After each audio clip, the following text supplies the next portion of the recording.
Hey, what's up, guys? I have the wrong sound settings. Give me 1 second. Probably something I should have fixed before this, but, you know, it is what it is.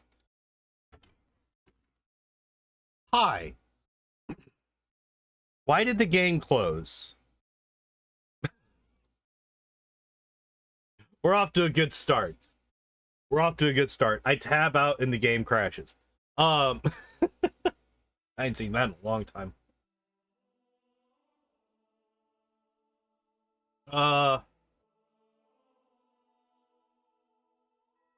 Game is offended by the cat. Look. If the cats hadn't decided to pee on the bed, and actually cat singular, it was Shelby both times. She was basically looking me in the eye as she did it the second time. And I just didn't realize until too late.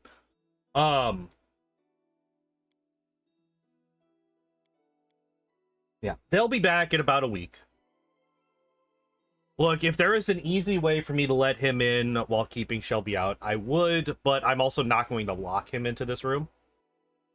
So there's not really a good option here. But today we'll be doing 4 things. 1, going over the Inquisitor. 2, going over Magus, which there's already been a good chunk of conversation about in chat. 3, going over the Shaman. And 4, a reveal at the end of the stream. So, starting off with Inquisitor, difficulty of 3 stars. This is something that I have not been keeping up with. And paying attention to. But, that is what it is. So, we start with Plumkith, which is Dex and Wisdom. So it looks like we're going a Dex Inquisitor. I already see the feat, and I hate it. I hate it. Wait.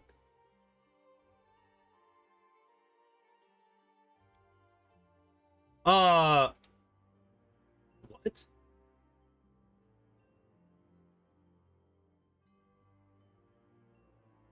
Wait. What?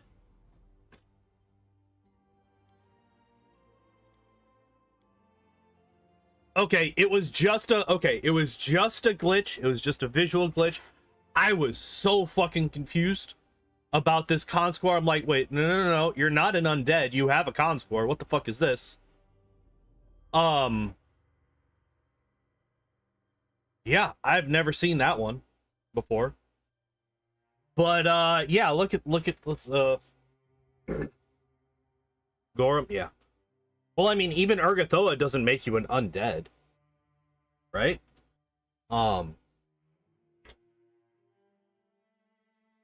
So 16 strength, 16 dex, 12 con. Garudas are cool. Actually, let's look up what a Garuda is in Pathfinder.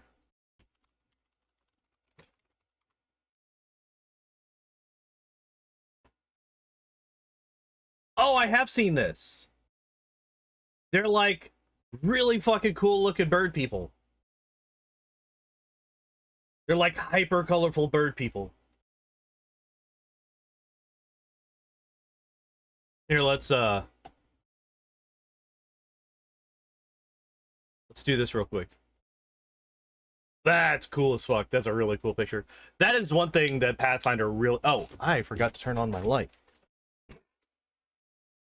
Yeah. Slightly better lighting.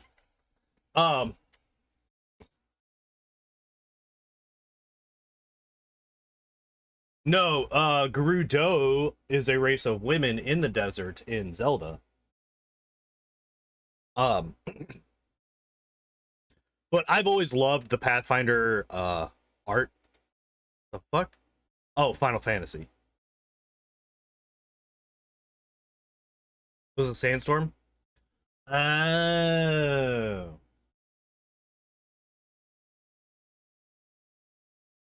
Gotcha. But yeah, Garuda, very cool fucking species, I guess. Anyway, 16 strength, 16 dex, 18 wisdom, 12 con, 8 charisma.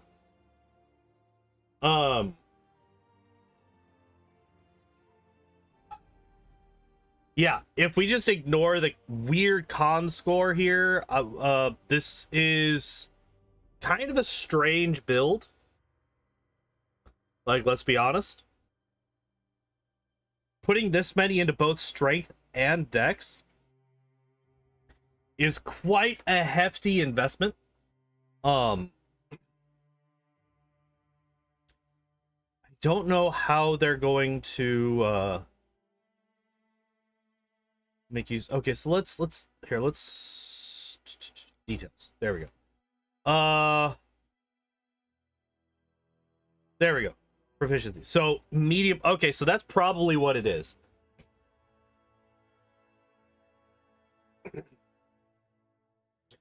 So it's a medium armor proficiency class, so they're probably putting in the 3 dex, so you can max out your dex for medium armor, because I think that's a 3.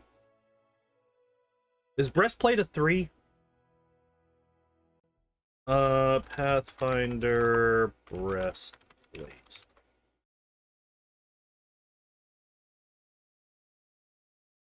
Max dex 3. Yeah. Okay. Can you use Cat's Grace? I agree. There's belts. You can use Cat's Grace. Like, as soon as we get a belt, you're gonna be overdoing.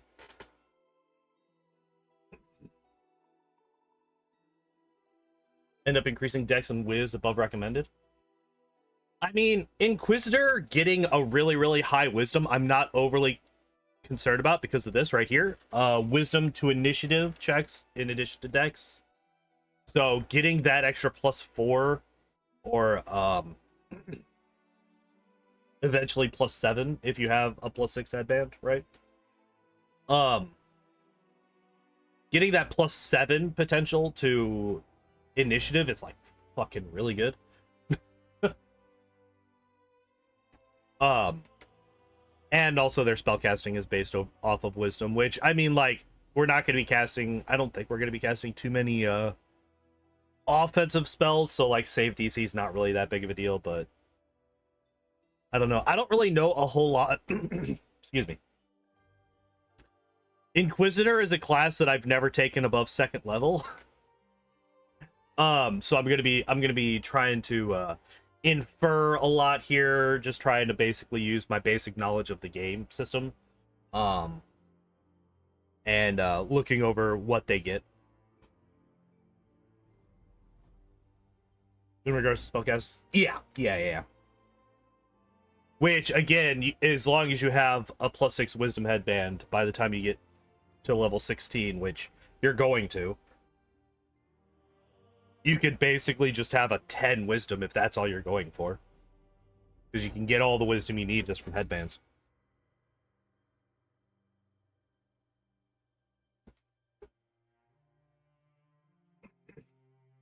Don't have a save, but only last one round. Okay.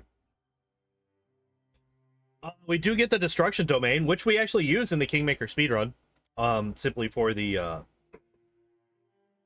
extra damage for the this one right here. Gain a supernatural ability, make a melee attack with a morale bonus. Which ends up only actually being a +1 to damage, but you know, it's a +1. And there's no other domain that we use. So yeah, we'll have to just go forward and see what the hell these are for. Basically all the stats. This con glitch is really fucking throwing me. So we get knowledge arcana, lore religion, perception, and persuasion.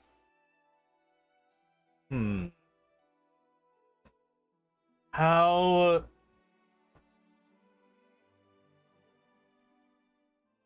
Oh, I know, Igor. I know. We're not talking about that yet. Perception. Oh wait. Acolyte. That's the wisdom to persuasion. Yeah. So actually, I like this a lot. It actually makes use of the background for once.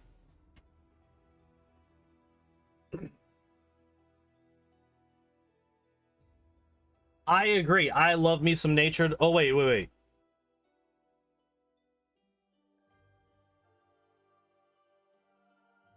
Is it nature domain or animal domain?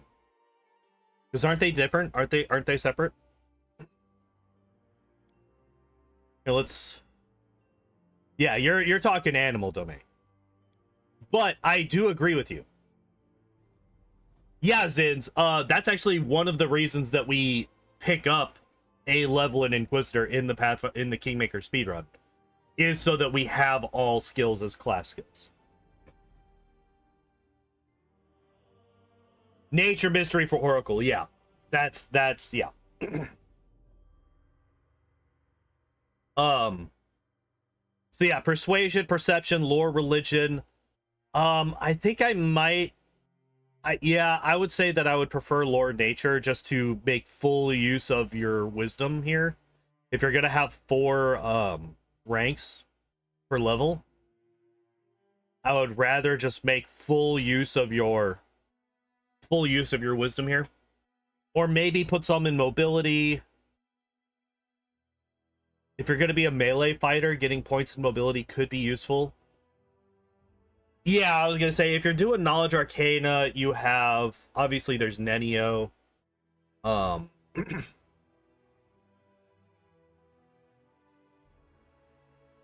actually don't know who all has that as one of their class, or as one of the skills that they invest in. Probably... Oh, wait, who's calling me? Go away. I don't know if Ember does. Yeah, I do like, yeah, I do like putting ranks in persuasion here because of the acolyte background. This is trash.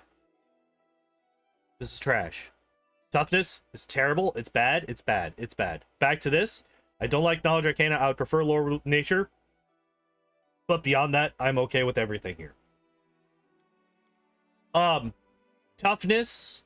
I would much prefer literally anything else to maybe tell us what kind of build this is going to be. Toughness basically only tells us that it is an Owlcat auto build. That's all we know. Which is something that we already knew. But yeah, having toughness here, not great. Not ideal. I am gonna pull something up real quick that I've been forgetting to do. There we go. Okay. Gorham is fine. Kind of makes me think that we might be leaning into Greatsword. Remember the gap at level 3? Oh my god, kill me.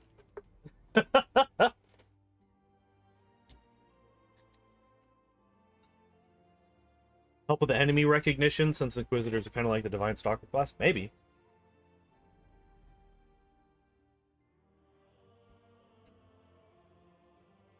Maybe. Destruction Domain. So we got the Destructive Smite, which is just a bonus to damage. Which once we get up to level 20 will be plus 10 damage, which that's a good chunk of extra damage.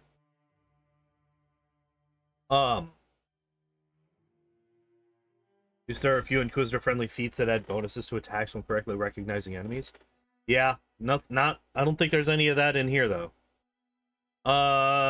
Domain spells, we get True Strike, Bone Shaker, Rage, Fear, Bone Shatter, Harm, Disintegrate, Horrid, Wilting, and Tsunami.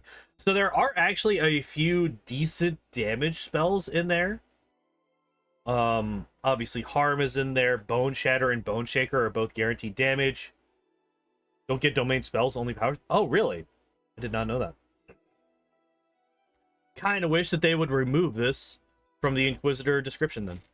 But that's just Owlcat copy pasting again.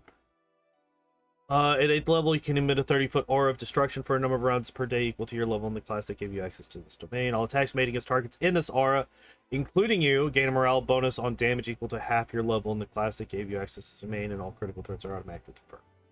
Rounds do not need to be consecutive. I don't know if I like this.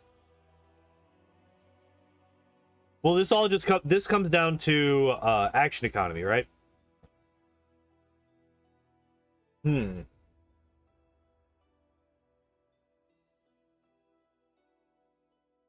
This definitely comes down to action economy.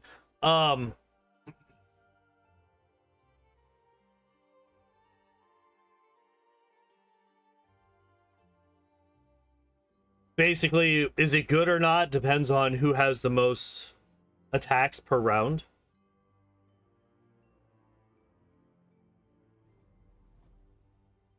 Isn't the RF reaction toggle? It doesn't say, but most of them are. The problem with that is that some of those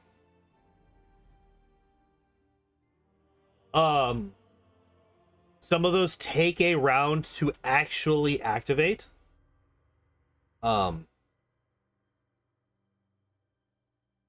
Or deactivate. So like once you turn it on, it's on for the full round.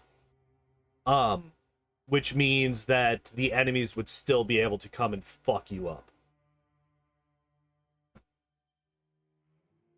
Although, especially if you're playing on harder difficulties, if you take a hit, you're probably going down regardless.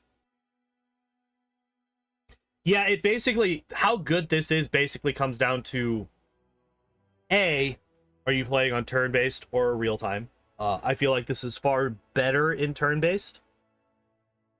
Because you can focus all of your... Because basically in turn-based, what you can do is you can, like, delay your turn so that... Wait, it's been a long time since I've played turn-based. Can you choose when you delay your turn to? And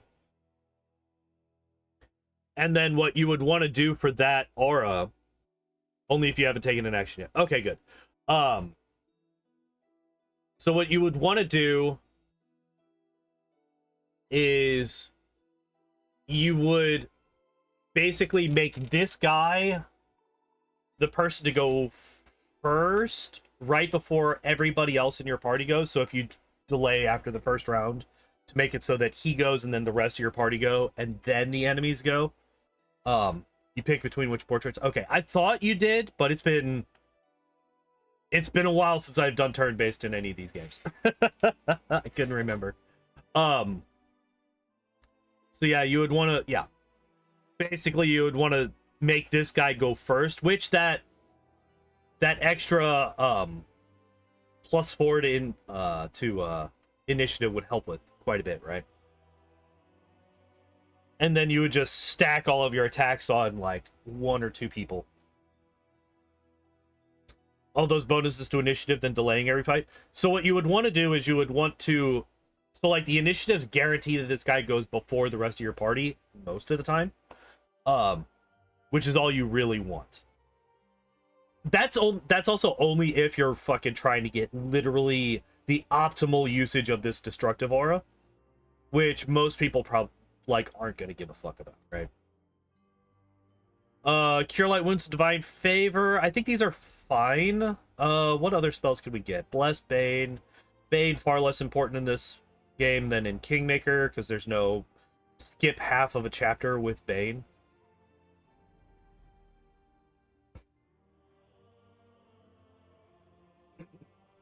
Yeah, you could take that. You could take Shield of Faith if you're going for a more defensive thing. Magic Weapon could also be useful. True Strike could be useful if you're playing on harder difficulties and are having a hard time actually hitting things.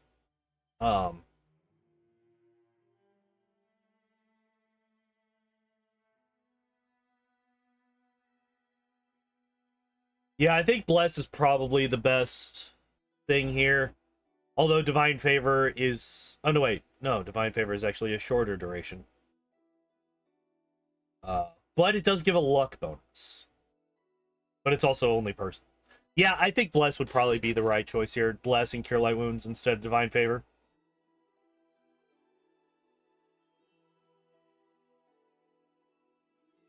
Why is Divine Favor bad?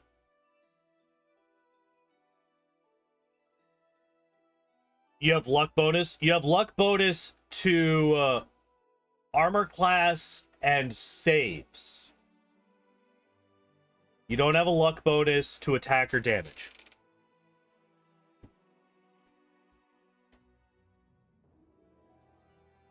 Found this class to be a little weak when you tried it out. We'll see. We'll see. So far, the feats are pretty bad. Yeah, and it does scale. So you get every 3 caster levels, you get an extra +1 up to 3. So getting a +3 luck bonus on attack and damage is actually really good. What? What? Somebody just left like a 10-minute voicemail on my phone. Not dealing with that right now. Yeah, that's fine. Yeah, that's fine. That's fine. All this is fine. I'll take care of it. All right. Let's see what else we get.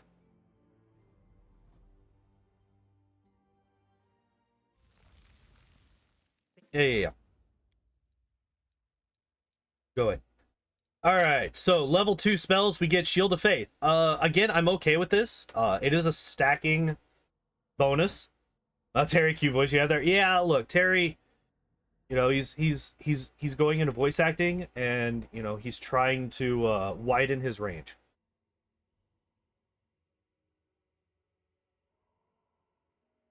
Yeah, I like Shield of Faith. It's a really good defensive spell.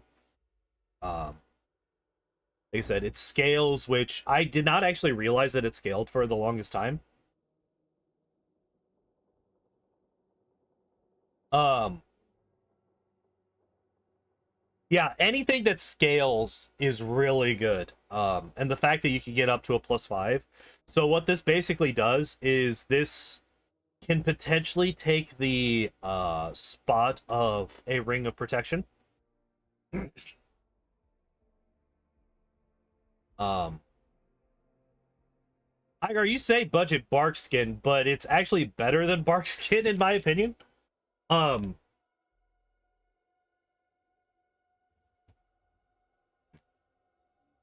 Because deflection bonus deflects works with all attacks, whereas bark skin is only normal and flat-footed AC that it benefits. We still don't have bless, which is unfortunate, but that's fine for the most part. I'm gonna turn this fan off. I don't think I need that fan. Yes, they do stack.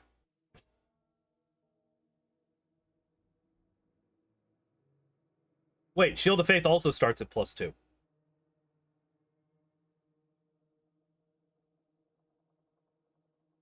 Igor, read. +2 deflection bonus. With the +1 for every 6 levels you have. Barkskin might scale faster, but they both started at +2. I like Shield of Faith. It's a good choice. Devastated by this accusation that I don't read. Well, you didn't read the numbers. Because... read for me, streamer. Power attack. So this tells me that we're going a strength build. Which, hooray, we finally figured that out at level 3. We get Precise Strike. It's not a... so is this a... it's just a free teamwork feat for you. It's not like the Cavalier where you could share it with people or anything like that. Okay. So you get Precise Strike for free at level 3. Look, a build with a teamwork feat. A build that requires teamwork feats because they don't have a choice. I think precise, like if we're not going for...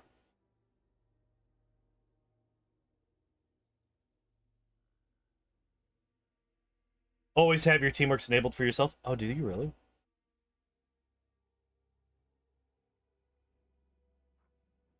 Ah, there it is.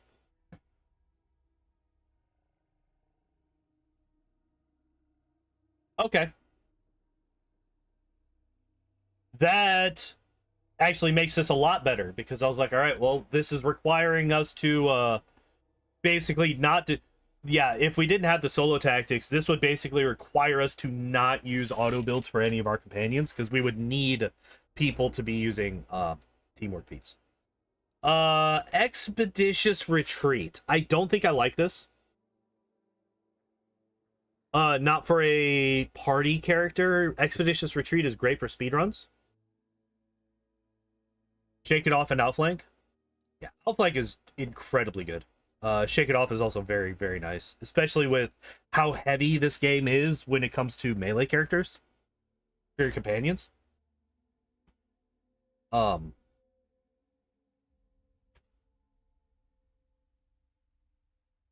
not a huge fan of Expeditious Retreat on melee well, just on characters in general.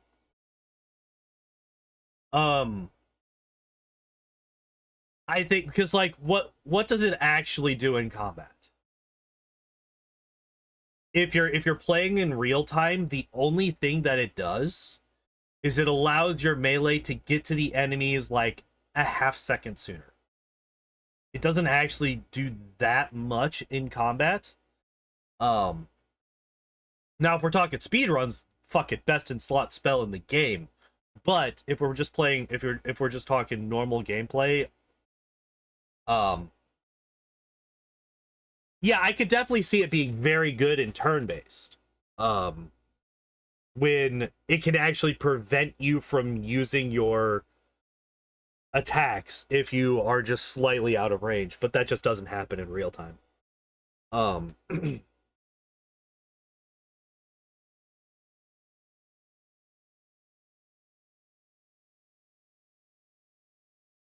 Takes longer to restart your timer after attacking.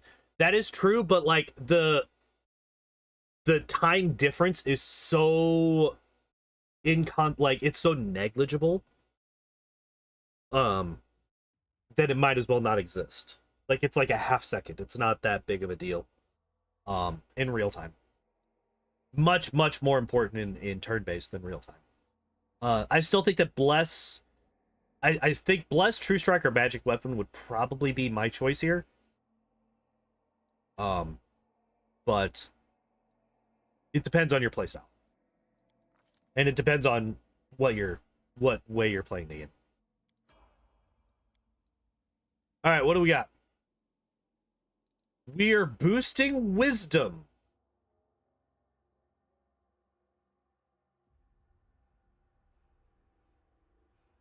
Interesting. Interesting.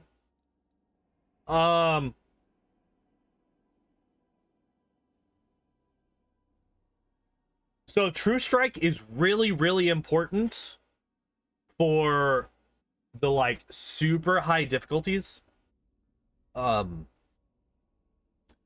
I personally I probably would not take it most of the time because I don't play on those super high difficulties. But a plus 20 to your attack roll is just really fucking good.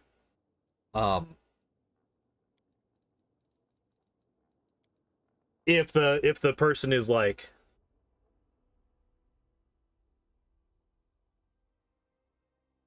yeah, like if you are a Vital Strike character, oh,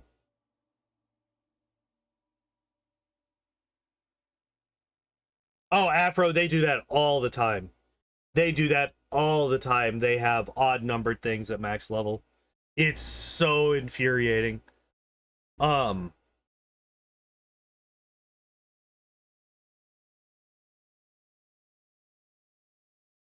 Yeah, so like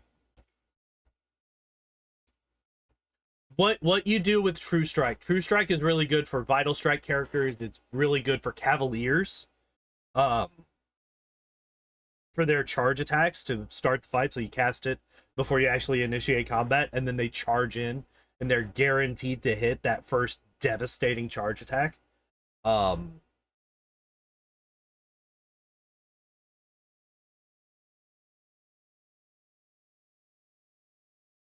Yeah. There's others as well, but my brain just kind of flatlined for a second there. So we're just gonna move on. We take invisibility and see invisibility at level 2. What else do we have? We have Bone Shaker for guaranteed damage. Align weapon, which is one of the only ways that we're gonna be able to get past DR, alignment based DR, for a while now. But also, there's not really that many enemies that we come across here that have alignment based DR, so I guess that's not really that big of a deal.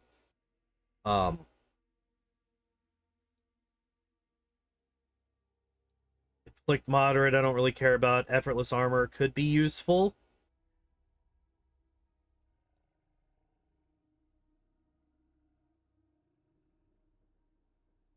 One invisible enemy in the early game. Look. Are you talking about the guy in the basement? There's also just a scroll of see invisibility down there. um, yeah, you literally don't need anything. I am streaming Baldur's Gate 3. I stream it on Saturdays when my internet cooperates.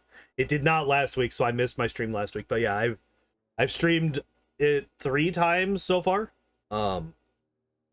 It's slotted in as one of my many games that I'm playing through every week. But yes, I do play Baldur's Gate. I'm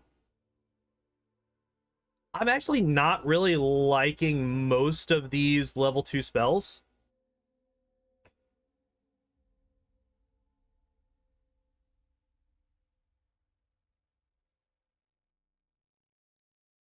It is all good, Rag.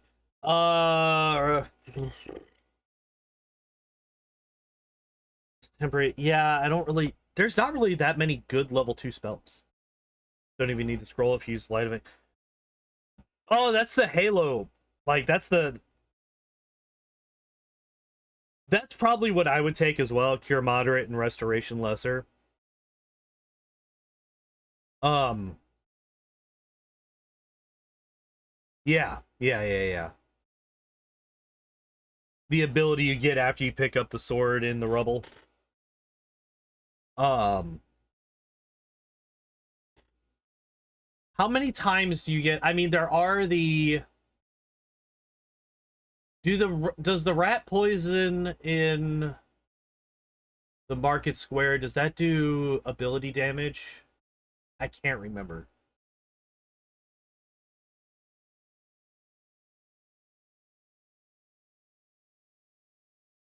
The same BAB scaling. What do you mean? Oh, wait, are we not full? We are not full attack bonus. Oh, shit. I thought we were.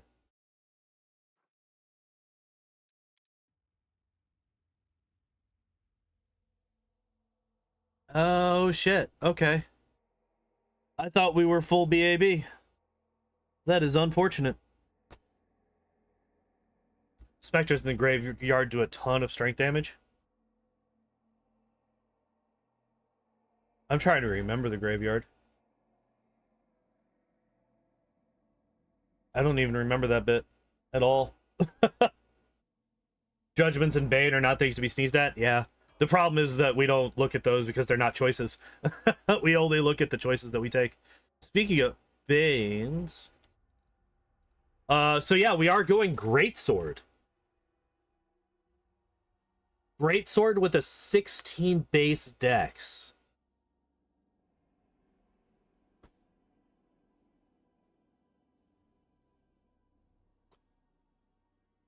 Strength build with a strength greatsword build with a 16 base dex. I feel like that's incredibly unnecessary. I don't feel like you should have put that much into dex. I feel like you should have dropped dex down to like 12 and either put the greatsword is Gorham's. This is true. However, I'm just like, when you have this stat build, also you're boosting up wisdom when you're going for greatswords. Why are you boosting wisdom right now?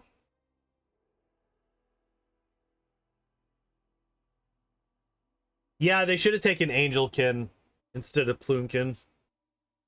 Plunkith. They definitely should have been Angelkin. Although Plumekith does give a boost to wisdom, but I'm also not a fan of how much they're investing into wisdom. The fact that we're actually putting extra points into wisdom right now is kind of gross. We do take Bone Shaker. So there's something that we can use our wisdom for, I guess. Yeah, the spell scale on it. The problem is that we don't really have... Like, if we look at our level 1s, we have no level 1 spells that are going to be worrying about our DCs or anything like that.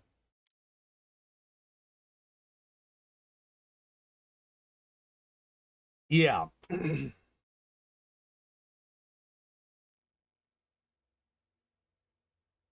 Beasts use wisdom for attack and damage for their weapons. That's actually really good. If there's something like that,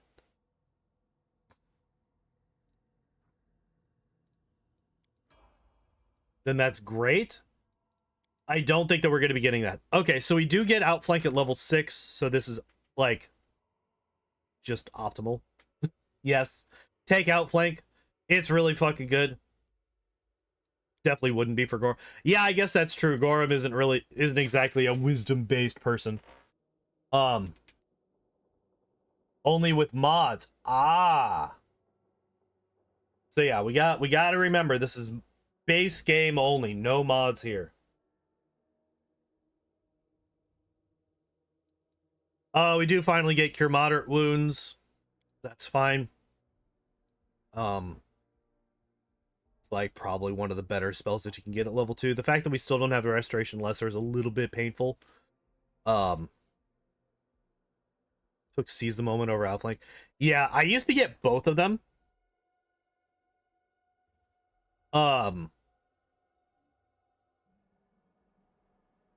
Actually, as an Inquisitor,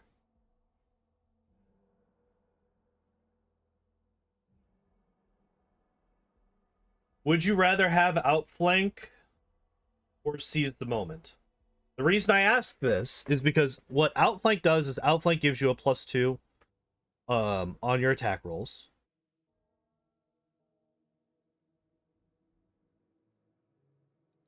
Seize the Moment allows you to make attacks of opportunity when your allies crit.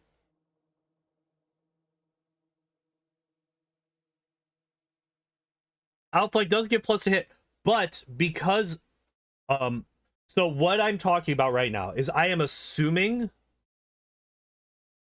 that none of your other allies have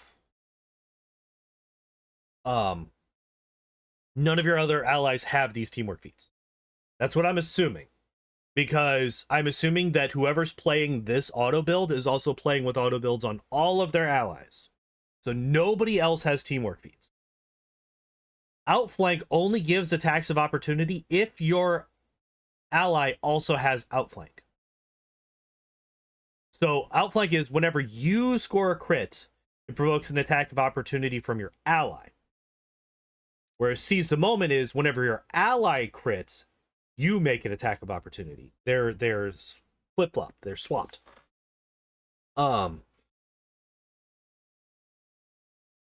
So if you are fighting with allies that have high crit range weapons, Seize the Moment might actually be better. Also, we don't have combat reflexes, so we literally can't take it. But I would say if you're an Inquisitor and you have nobody else with teamwork feats for whatever fucking reason, Seize the Moment might, like, you would probably end up taking both. Which I would normally not recommend. I would just take Outflank normally.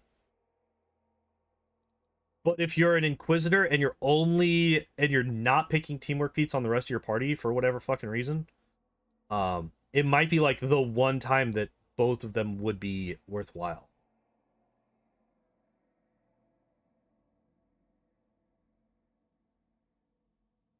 Nobody's gonna have combat reflexes and might not have ever ready. You would be surprised how many times they pick combat reflexes in these auto builds. It is a non-zero number of times that they have combat reflexes in these. Um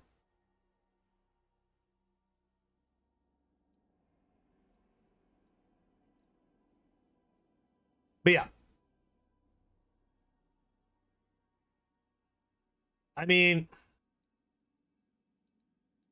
I am curious, how many do we have? We have 4 more. All right, what other 4 are we going to pick?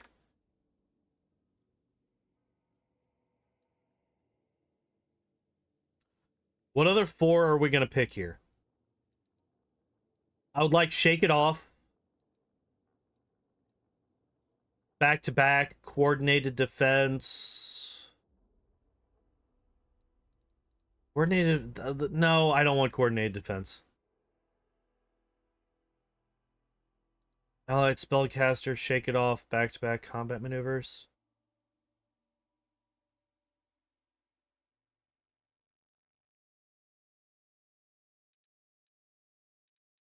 If we take shielded anything, that's really terrible because we're using a greatsword. If we see either of these, I'm going to be very, very upset. Allied spellcaster is good. It's just a +2 to overcome spell resistance. It's basically spell penetration again.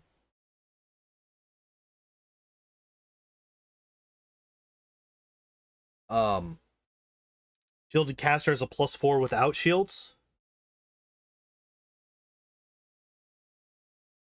That's on concentration checks, which I mean, I guess as a melee cast. That's okay. That's actually interesting.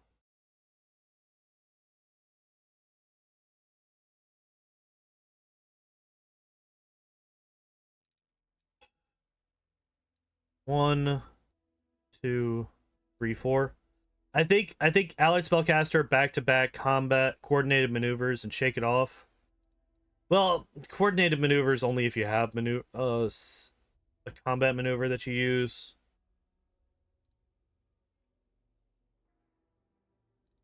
Coordinated defense, I've mentioned multiple times. There's basically no combat maneuvers against you in this game, at least on the lower difficulties. As far as I can remember, the only auto build that uses combat maneuvers is another main character auto build. And that's Unilard. Like the actual pre-generated fighter character. Abracandaloos use Sunder Armor all the time on lower difficulties.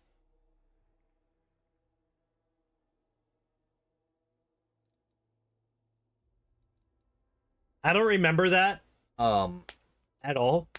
But that might just be because I'd never noticed it. Extra enemy movesets turned on. That would make sense because I don't remember ever seeing that. And I normally play on normal. Or when I used to do speedruns, I would play it on story. But yeah, I do not remember ever seeing Sunder Armor used.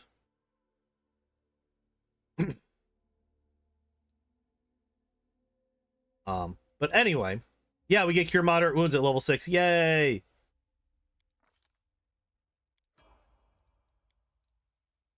All right, what do we got? Oh, hey, speaking of combat reflexes, there they are. So now seize the moment is an option for one of these 4. And I do assume that they will take it.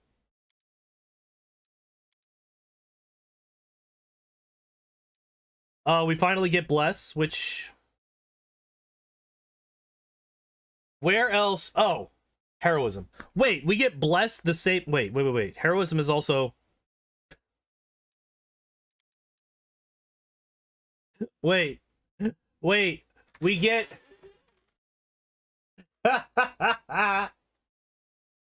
Oh, god damn it. So we get Bless, which is a +1 morale bonus on attack rolls and saving throws against fear effect. Then we get Heroism, which is a +2 morale bonus on attack rolls, all saves, and skill checks.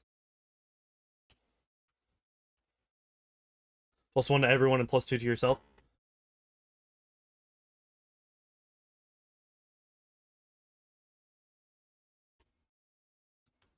Here's a question. What mythic ability would you take at level 1?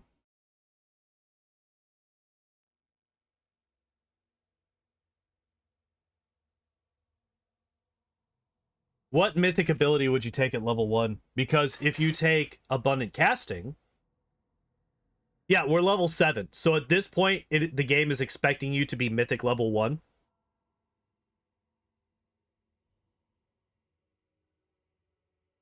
And if you take Abundant Casting, you will have enough heroisms for the entire party.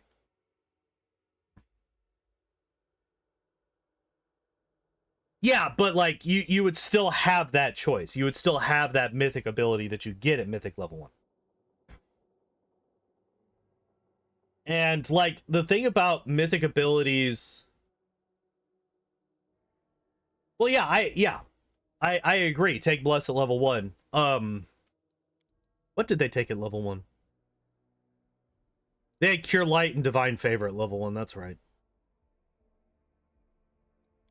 Build is confusing you? Welcome to auto builds from Owlcat. Both with a real class that has full spell progression. There's arguments to be made, but also you're using up... Oh no, wait, it is level 3 spells. Never mind. Ever ready at Mythic 1 and Mythic Power Attack at level 2? Yeah, there's definitely options to be... There's definitely options that you could go over. Trying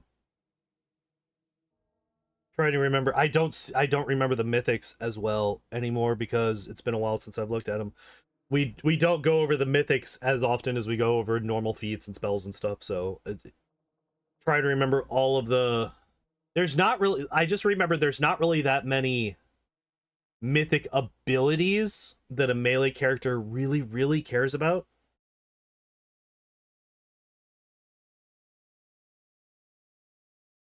Miss Judgment means you only have a +2 or above sacred bonus to whatever you want.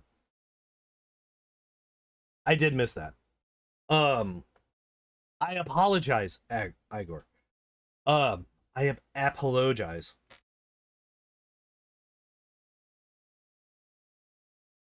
You have my apple orgies.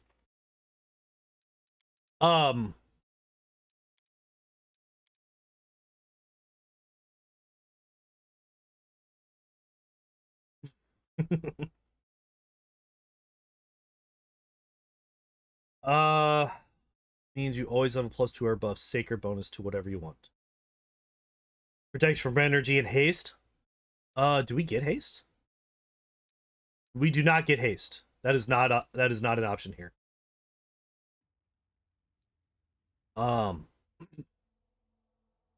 Yeah. Delay poison communal. So okay, what could we have taken? Cure serious wounds, delay poison communal, dispel magic is actually really nice. I like it a lot.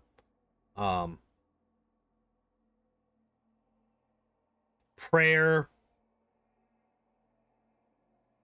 is a good spell. It's also a luck bonus.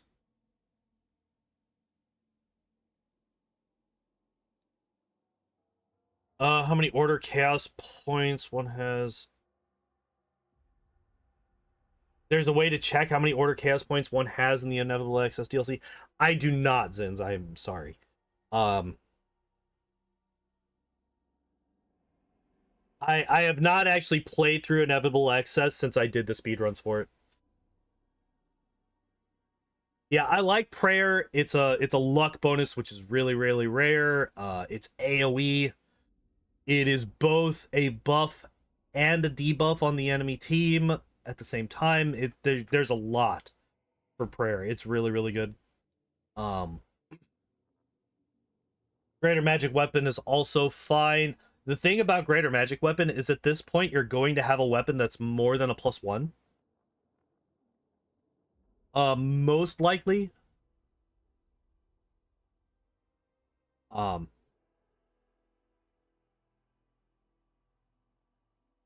you're going to have at least a +1 weapon, right? Magic weapons stack with enhancement bonuses. So that's the thing. Like, normally they don't. If it does stack, that's really powerful. It does not. It does? I've always assumed that it did not, so I'd never even tried it. Because it specifies enhancement bonus. Resist energy is better than delay poison in this game. That's true. That's true.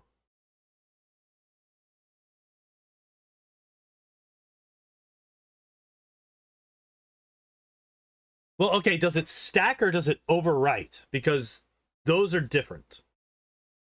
And like greater magic weapon can overwrite lower levels. Okay. It does stack. Okay. I did not know that. I did not know that they stacked. You only cast it once. Yeah, it's an hour long. +2, and I put +5 Holy Rapier now. That's really weird. I feel like that has to be a bug. That has to be unintended.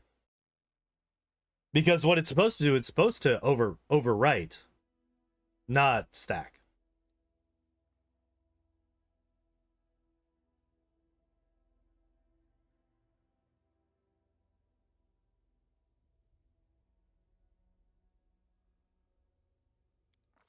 Huh. Okay. Well, let's move forward. Oh, hey, we get bless or prayer. We're still boosting wisdom. That's just going to be how we play this game, apparently. I'm not a fan of it. I think it's excessive. The 18 I was okay with.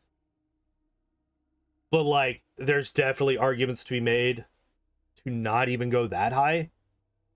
But at this point, it's just, it's excessive. They should not have put more points into wisdom. And they're only going to continue putting points into wisdom. It's going to be at 23 at the end. Yeah. And then, yeah, we get prayer. We were talking about this just a minute ago. Prayer is really good.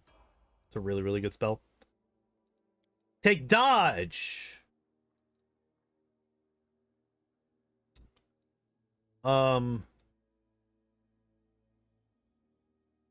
What could we be taking with dodge instead of dodge? Could be going down the cleave feet path. We could be taking Cornigan Smash. Actually, no, we wouldn't want to do that, right? We have a very low... Well, actually, no. It's a persuasion thing. So, yeah. The intimidation feats would be viable here. This guy could be an intimidator.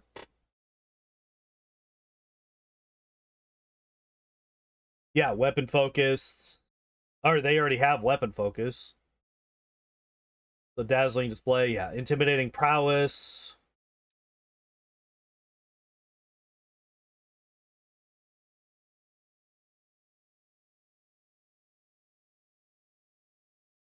Yeah, vital strike. Yeah, there's a lot of options to be taking here to boost up your offensive capability. Vital strike charge. Jesus. Go, Gorham. Could you go like Gorham Cavalier? I guess not. Lunge is good too. Lunge is good. I never take lunge personally.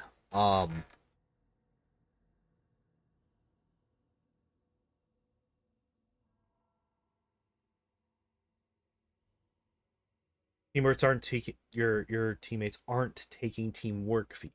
Yeah. Oh hey, look, seize the moment. They did take that. They just double dipped on outflank and seize the moment, which is fine. For this particular situation where we're just assuming that nobody else takes team.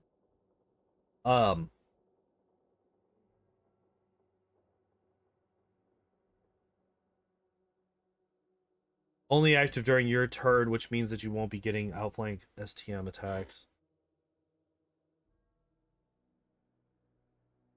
Yeah, I was gonna say in real time.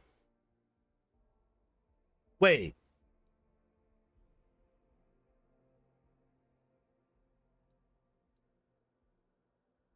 So you take the -2 on your AC until your next turn, but you lose the reach ability?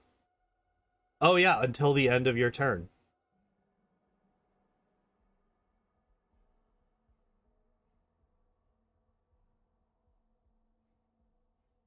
Yeah, yeah, yeah. I see what you're saying. I don't take it because, like, a lot of the stronger enemies, a lot of the ones that you would not want these characters to be hit by, are going to have reach weapons anyway because they're usually large or larger. So they're still going to be able to hit you even if you're lunging.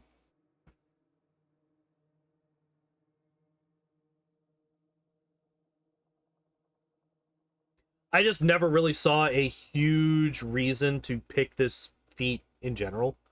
Um,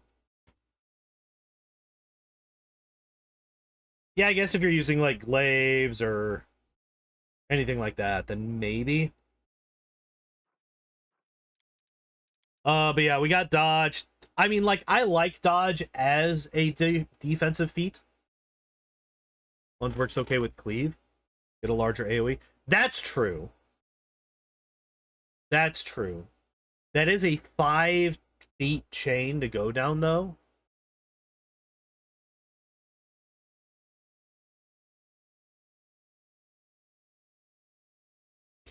Hmm.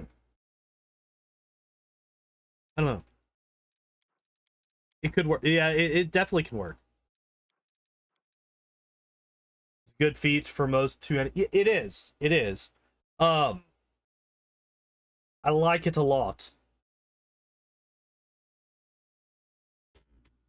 Auto cleave with lunge on mount is buggy as fuck. Is it? I was not aware. Better than Dove. Yeah. But it's Owlcat. They got to put in a number of defensive things to make it so that people don't die. Um, but yeah, we got Seize the Moment, which this is like the one situation where taking both Outflank and Seize the Moment is actually somewhat useful.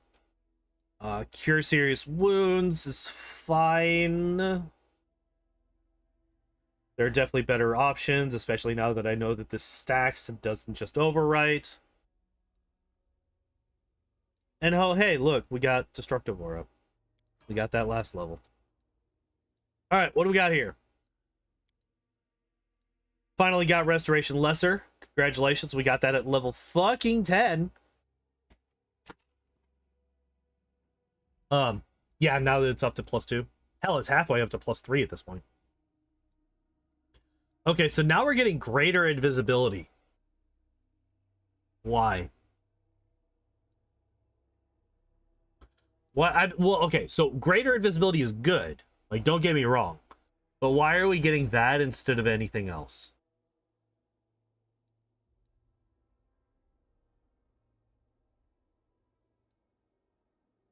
Yeah, we literally pick up lesser restoration at the same level that we gain access to restoration on this class. Crusader's Edge for sure. What does that do again? Primary weapon, the Bane weapon quality against evil outsiders. We already have Bane, though. Maybe you score a successful crit. Also nauseate the outsider for 1d3 rounds. The outsider could reduce its nausea condition to sickened for 1 round with a successful fort save.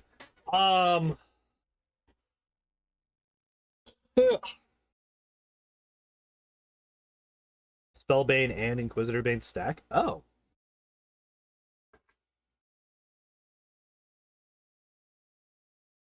Yeah, the sickened. Yeah, because it's mostly going to be sickened. You're not really going to get the nauseated that often. Um, -2 is still pretty good. Because it's basically -2 to everything, if I remember correctly. Which means that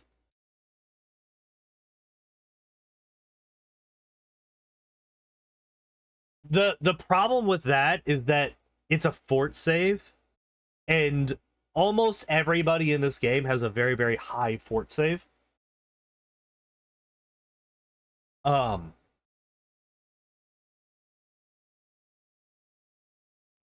So you're very unlikely to actually get the nauseating condition, right?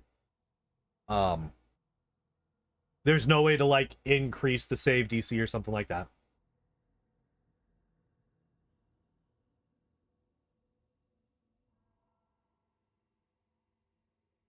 Gone hard on Wiz, so where's Spell Pen and things like Dismissal, Hold Monster? Look, Ragatalk, we don't talk about these builds. Well, we do. That's literally the point of these streams. But look.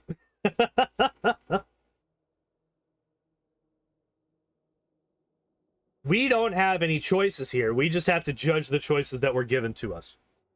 And just to be clear, it's 1 turn guaranteed sickened, not nauseated. So 1d3 nauseated if they fail their save, 1 turn sickened if they don't. Or if they do save.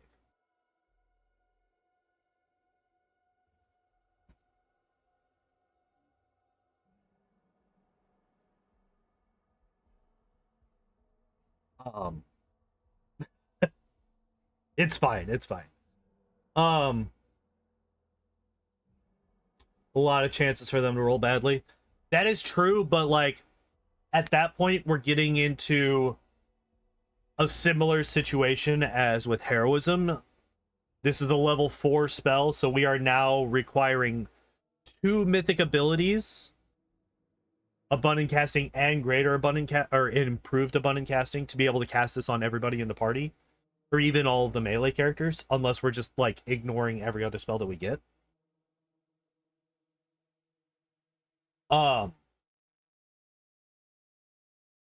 Just give me Darren.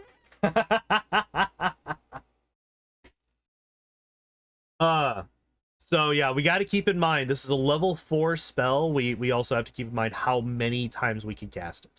Which, I mean, we're going hard on the wisdom, so we're getting extra spell casts. So there's that, I guess.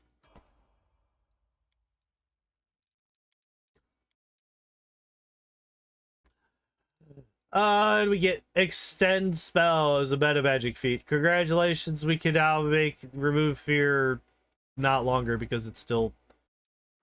well, we could. It's 20 minutes now and it's a level 2 spell. Man, oh man, it's so good. Oh my Jesus.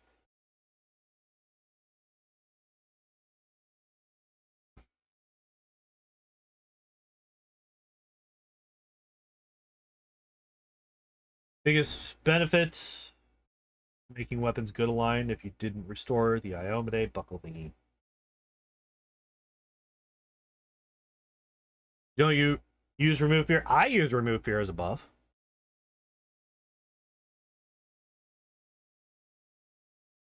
I do. Better to not have to deal with it in general. But what do you mean it's such a huge spell slot drain? It's AoE and it's 10 minutes. Granted, a lot of people don't need bonus to save you. Yeah. So so like, yeah, it's AoE. Nope, it is AoE. That's why it's so strong. I'm out of caffeine. Yeah, Unbreakable, is that even a spell that we get? No. Unbreakable Heart is single target. Remove Fear is AoE. That's like one of the biggest differences between the two.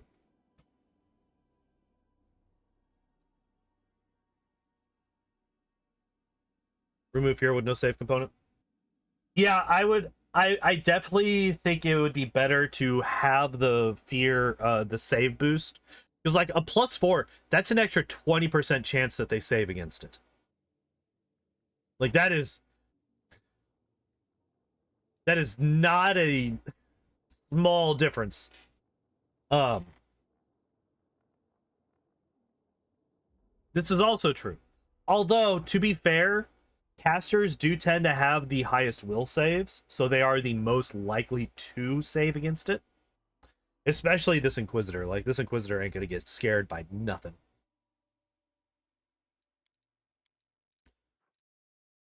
This guy's got a 12 will save.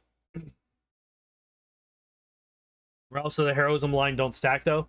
This is true. Is it a morale? Yeah, it is a morale bonus. But this is also a stronger bonus than anything else. So you would still be using this +4 for fear effects, but then you would also have the +2 for everything else, right? So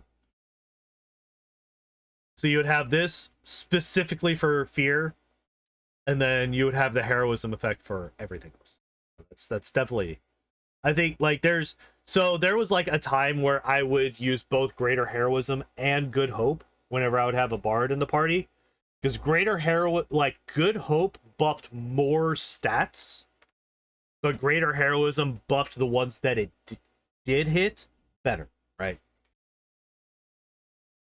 Wasting heroism on pets, Sura animal companions are some of the best people to put heroism on, because they're the ones doing a very large chunk of your melee damage. Damn right I'm putting heroism on my pets. Not on summons, fuck that. I don't use summons regardless.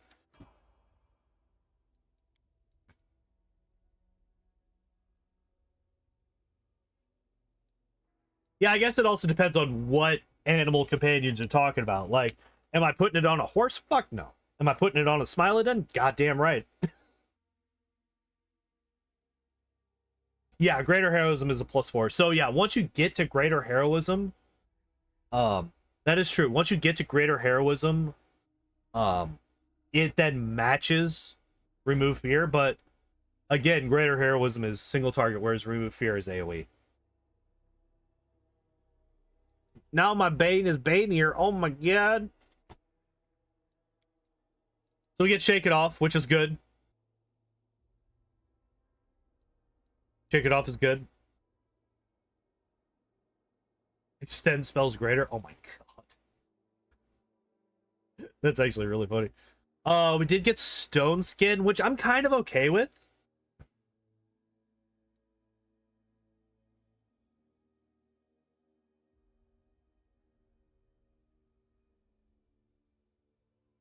"24-hour summons." Holy shit.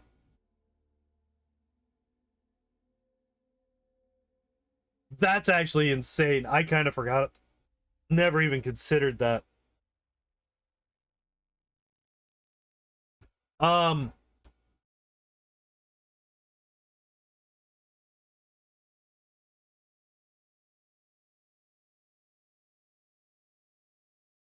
yeah, Stone Skin is a buff, but communal. This is true. We are level 12, so 1, 3, 5, 7, 9, 11.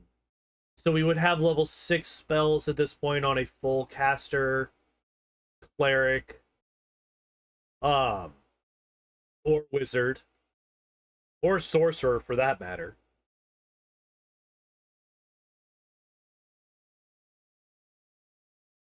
I think witch would also have level 6 spells, but I don't know if Ember gets Stone Skin or Stone Skin Communal.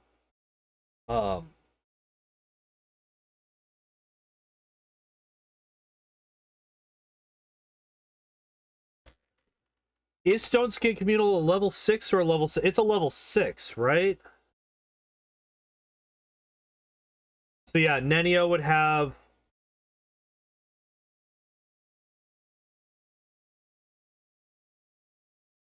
Huh.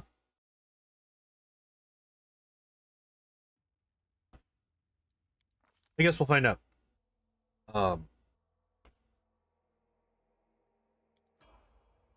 On a lich, I don't think existing is a good effect. So we finally got improved critical. That's nice. Thank you for that. Probably could have taken that before extend spell.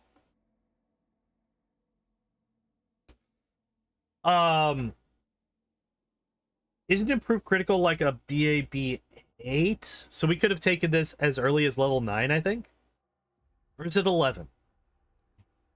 Let me do a thing. Let me search a thing. Improved critical pathfinder. Yeah, BAB 8. So we could have had improved critical as early as level 9 instead of dodge. Oh, that's right. That's right. We're 3/4. We are 3/4. That's true. But we could have got it at level 11. For whatever reason, my brain is like, this is a full BAB class. For whatever reason, despite the fact that I've been told and I've confirmed it already in this class, yeah, I keep thinking that this is a full BAB class for some reason. It's not. It's not. Are the only divine full BABs? Okay, that's fair. But yeah, we got this. We got it 2 levels late. We could have got it before extend spell. I still don't think that extend spell is worthwhile here.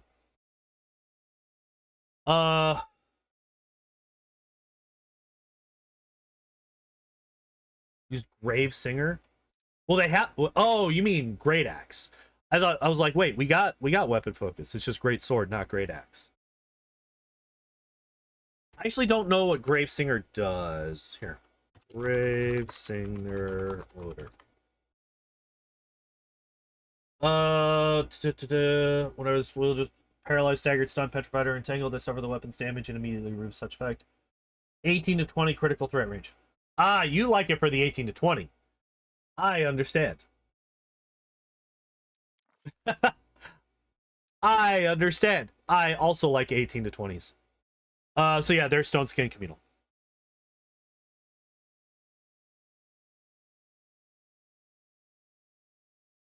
Yeah, 18 to 20 is like on a great axe. It's kind of insane, actually.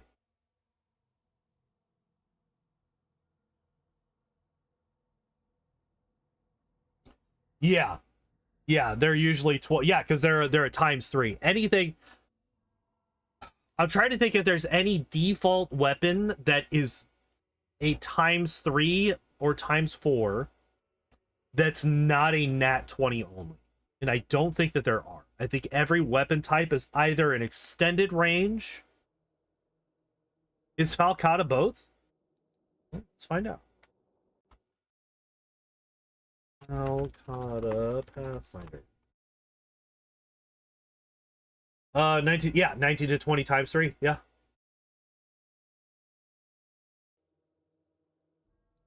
Okay. Exotic though. Yeah, that's the thing, is that most of the time, if you want those weird combinations, you need to go exotic. Hand axe for Greybore. There's another hand axe that's 18 to 20. Dual wield 15 to 20 ×3 weapons. Jesus. One of the best raw damage weapons. Fair enough. What does this spell do? Plus 4 size bonus. Okay, so first off, you boost your size. Plus 4 size bonus to strength and con. -2 to your dex. That's actually a bit better than in large person, right? Because in large person you only get a +2 to strength and con. +2 form bonus to nat armor. DR5 evil. Or DR5 good if you're evil. So okay.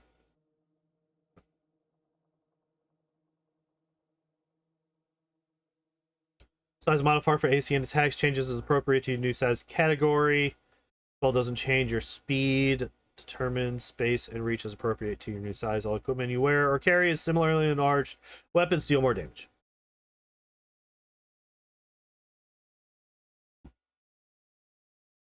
No, double usually means that you increase by 1. Because, yeah, it literally, the next sentence, this increase changes your size category to the next larger one. So yeah, if you're normal, you would go large. If you're small, you would go medium. If you're medium, you would go large. If you're small, you would go medium. Um, yeah, legendary proportions is the only one that goes to size categories. Yeah, it is kind of like a bootleg legendary proportions, but you get it 2 spell levels earlier. Which actually, wait, level 13. You would be gaining access to level 7 spells, so you get this at the same level. You get this at the same level that you would get legendary proportions.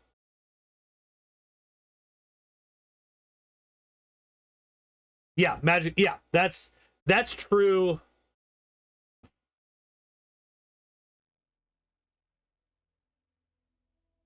Yeah. Yeah. Wizards would have it, clerics would have it. Sorcerers get it next level. Um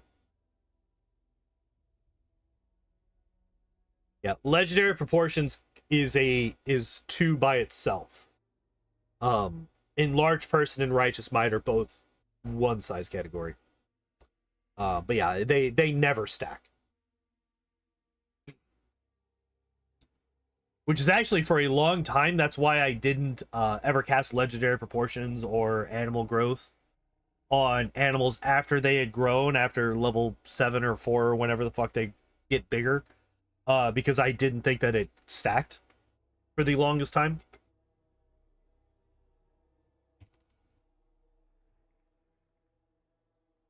What takes Dino Petroleum? This is true, but Dino Bones are very cheap and fairly plentiful. Yeah, yeah. Um, as long as you remember to buy them, which I have problems doing. I'm really bad about remembering to buy Dino Bones and Diamond Dust and other spell reagents. What does this do? Target takes 1d6 points of sonic damage. Using your Judgment or Smite ability against is staggered for 1 round. Negated by a fort save. On a successful crit, the target is stunned for 1 round and blinded for 1d6.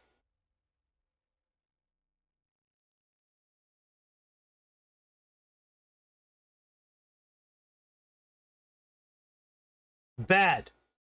Bad.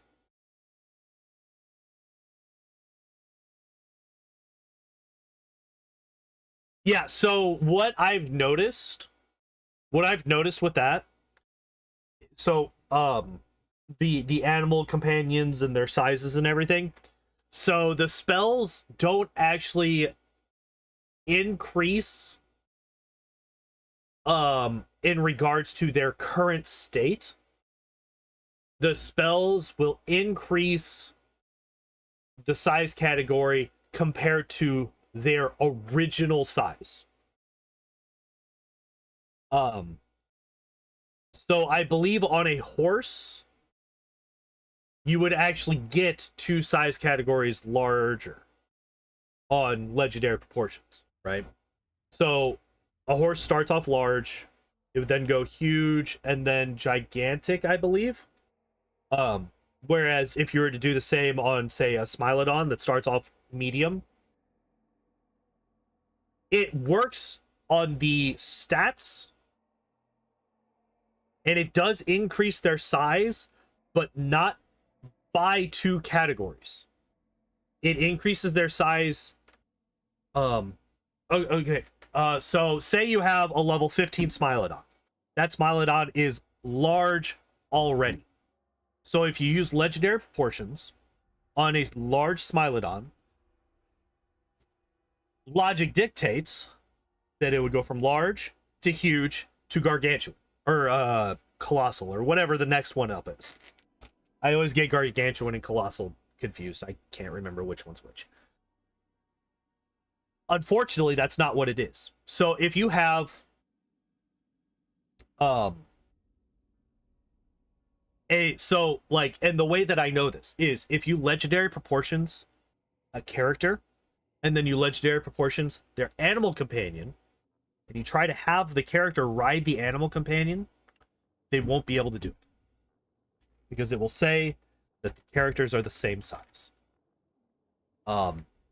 This happens if the character and the animal companion start off as the same.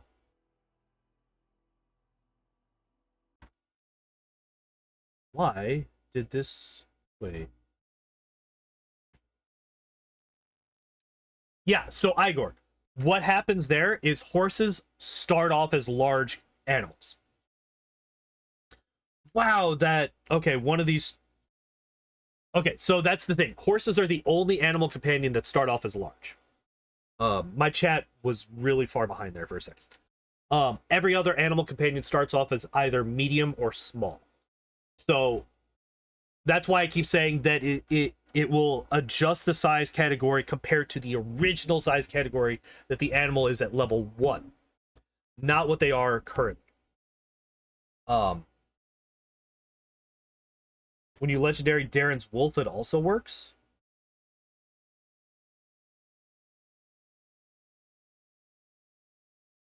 That's probably a mod fix. That's probably a mod fix. That does not. It seems like yeah. We can actually. I actually have characters that can test this once we finish this build. Also, we're an hour and a half in, and we're not even done with the first of the 3 builds, so we should probably speed this up. But anyway, Resounding Blow I feel like is completely useless. It's a terrible waste of a spell. Both of its secondary effects, the stagger, the stun, the blind, all of these are based around fort saves, which as we've mentioned already, not good. Could get Stone Skin Communal, could get spell resistance, banishment. Probably Stone Skin Communal.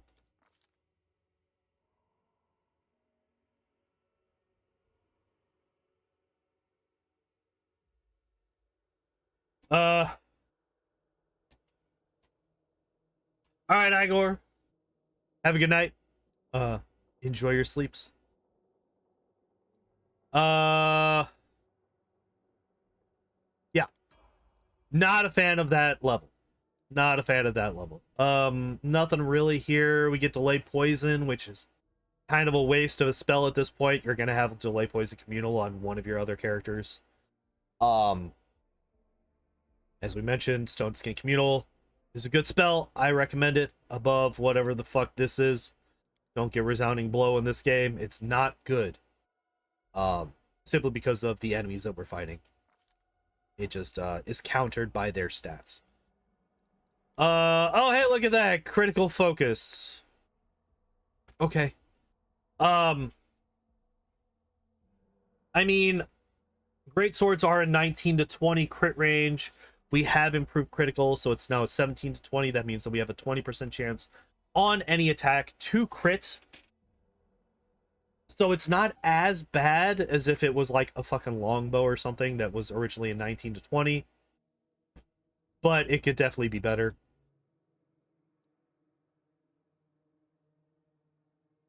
I agree, Afro. 100%.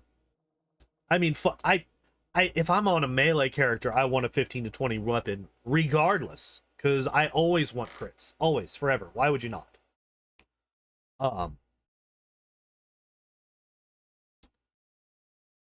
We talked about this earlier. Combat maneuver defense is kind of useless in this game unless you're playing on higher difficulties, which these auto builds are not designed for. So taking this here, not the greatest of ideas. I would take back to back or allied spellcaster, I think, next, most likely.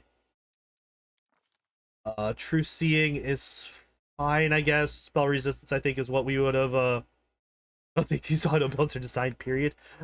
There's arguments to be made there, for sure. True Seeing is fine. Think you have Communal on Wizard by this level? That's true, but I think True Seeing Communal does require reagents, whereas True Seeing Normal does not.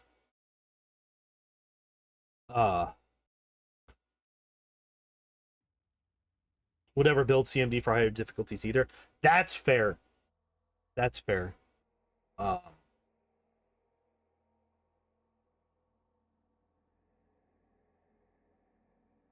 Reagents are nothing as long as you remember to get them. I have definitely run out of reagents in my playthroughs because I just keep forgetting. Uh, I forget to grab them at the store. Spell resistance is an option here to take. True Seeing isn't the worst thing in the world, but I would definitely pick spell resistance above it for sure. Also, just get a lot given to you. That's true. But if you're spamming True Seeing Communal, which I did, um, just because I had it as part of my bubble buffs setup, you can burn through a lot of diamond dust because I think it's 10 per casting. And look at that, we're still boosting wisdom. Cure critical wounds at level fucking 16, I feel like is not necessary, especially since we get fucking heal. Getting both harm and heal, I feel like is unnecessary. Yeah, 10 diamond dust per casting.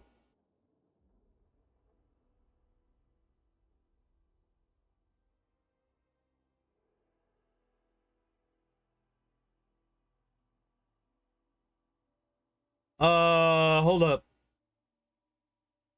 True Seeing Communal is not an out. Yeah, I was about to say you'd have to get greater enduring spells for it to be 24 hours.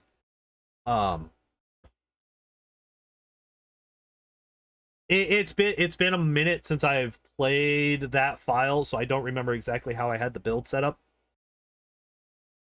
But I definitely ran out of diamond dust because of this spell.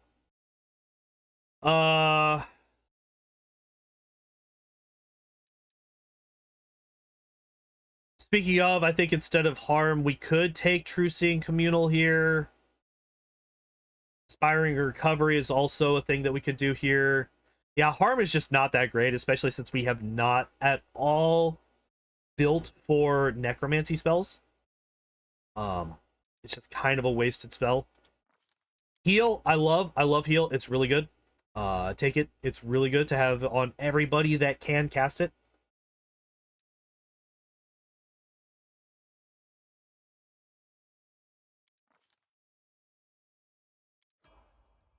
Everybody should have it. Like Dispel Magic more. Dispel Magic's pretty good.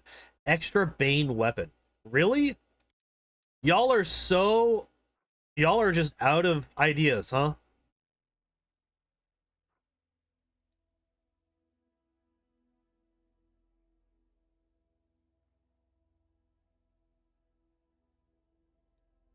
They just kind of ran out of ideas at level 17. All right.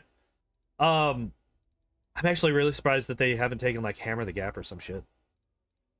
Don't worry, we'll get that at level 19.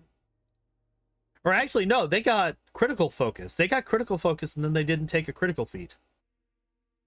If they don't take a critical feat at 19, I'm going to be absolutely astonished. Get Searing Light.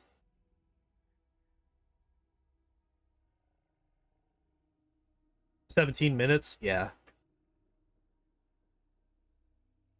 Oh, of your Bane weapon? Yeah, that's also... Well, that is rounds, though. Well, actually, wait. How does Bane weapon work?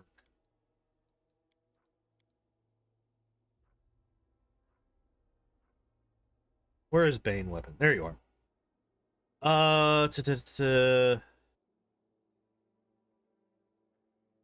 Rounds per day equal to the Inquisitor's level. So we would have right now we would have 20 rounds. Enduring on a merged book. There is another way to do it. So what you need 25 caster level.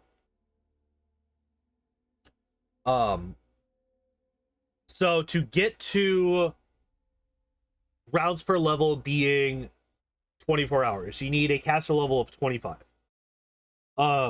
Which spell specialization, which only is for one spell, that's true. It's not for everything, it's only for one. I remember this because I was trying, so without that is what merge spellbooks are for, but there is another way to do it. And I know that because I was trying for I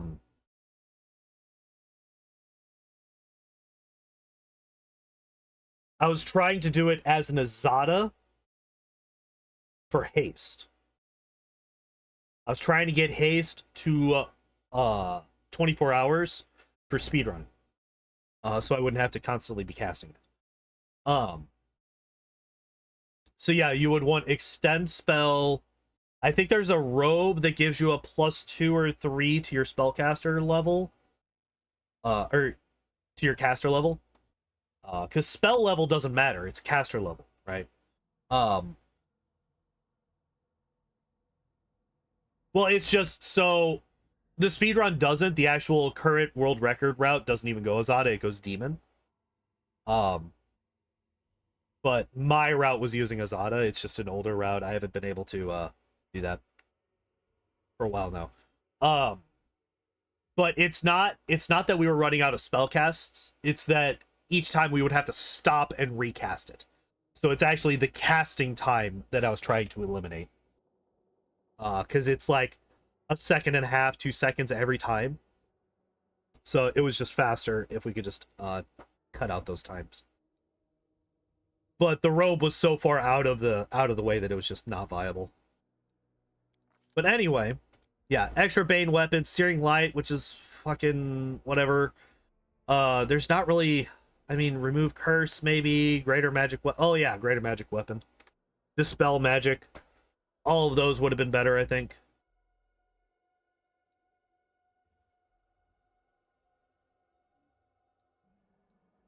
Overwhelming presence. I do like this spell. I've liked this spell ever since I hated this spell when Iravetti would cast it in Kingmaker. Because that's what he would start his first round with, was casting Overwhelming Presence. It was just really shit because it fucked me over a couple of times in speedruns. Back when we still fought him in speedruns. But again, for the same reason that Harm is pretty trash here. Yeah, we don't have save DC boosting things. Got no spell focus, no greater spell focus, no spell penetration. Nothing to work with these spells. So there's no real point to take them.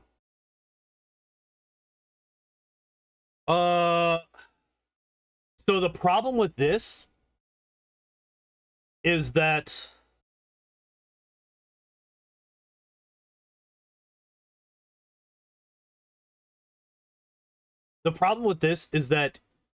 none of the enemies that you're going to be fighting are going to be, well, most of the enemies that you're going to be fighting are going to be a higher hit die than you are. They're going to have a higher hit die. They're going to be a higher level than you. So this spell just doesn't really do much, right? Because it only does it if you are equal to or greater level than their hit die, which just does not happen. With merch, you get a lot of caster level. This is true, but we kind of have to take this as it is without, like, well, okay, so I've mentioned, so like with a merch spellbook, that is a lot better. But that is, because this is this divine, or this would be divine.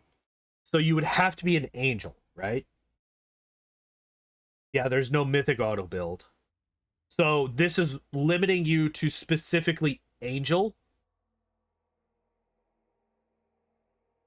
Probably a common pick though. I have only ever once picked angel, and it was an accident. It was an accident because I accidentally locked myself out of the fucking mythic path that I actually wanted to take. Probably picks Aeon. Maybe. They might take Angel. So, like, yeah, if you take Angel, this is a lot better. But if you just look at this without a mythic path, like at level 17, like you're going into Is at this point, like nobody in that area is going to be a hit die 17 or less.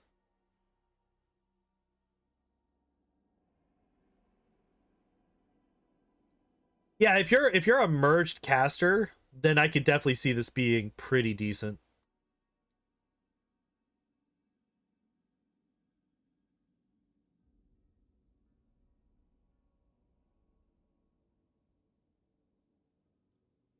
Weird, yeah. Yep, for sure. All right. So now we get shield wall.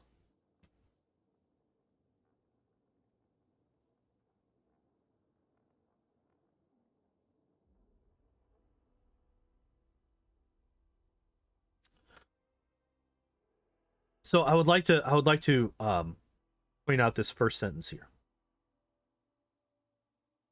Whenever you are wearing a shield, not even the first sentence,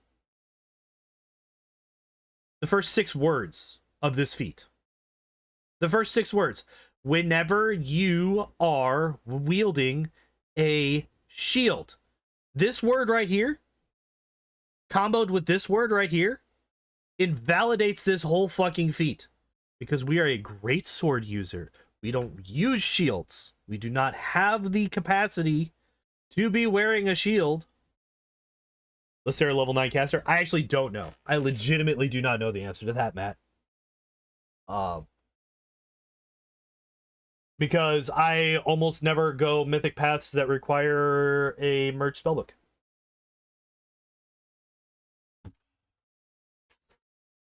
Install a mod that lets you use a greatsword with the one hand.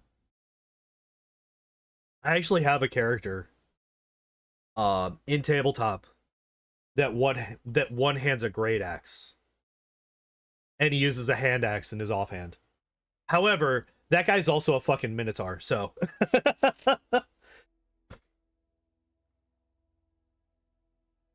and I also have like a 30 plus strength naturally on that character.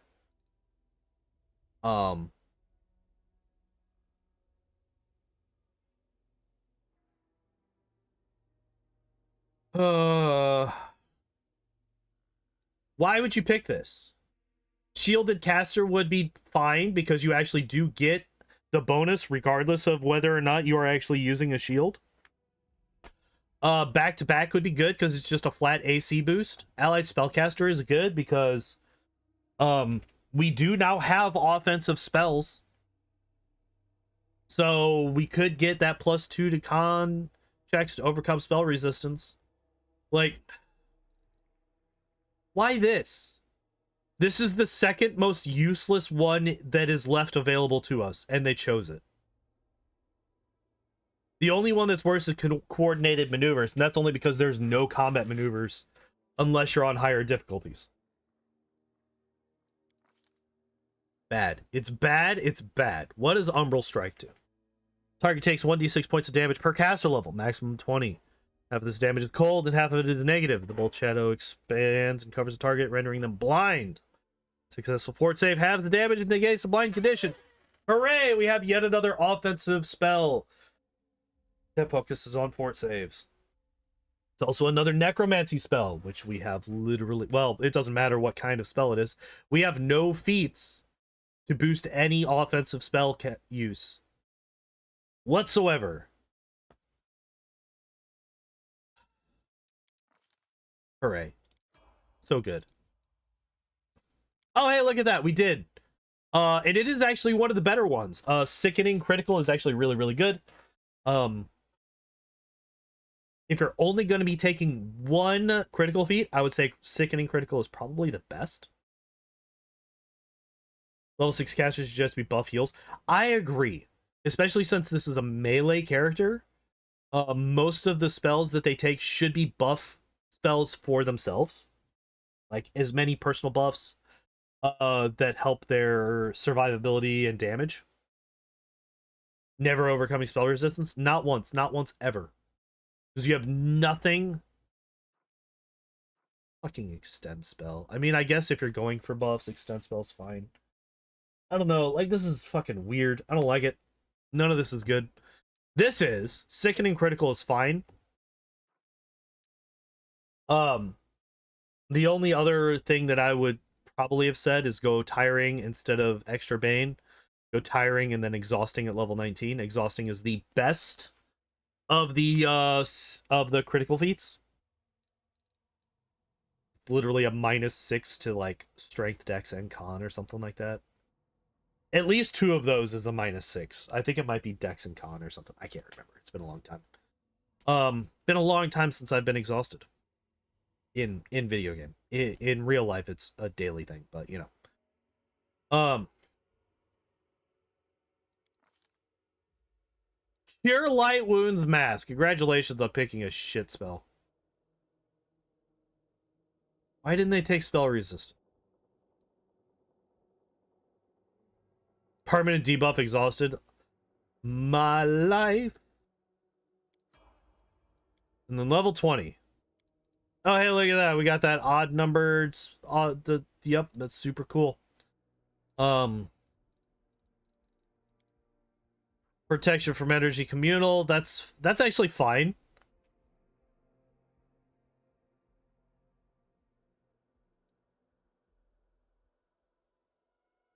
The inevitable darkness boss just walked out of the map? What? No restoration at 20? I don't know what you mean. We have heal. Heal doesn't get rid of everything that restoration does on higher difficulties. Yeah. That's yeah. I was but like heal does a lot.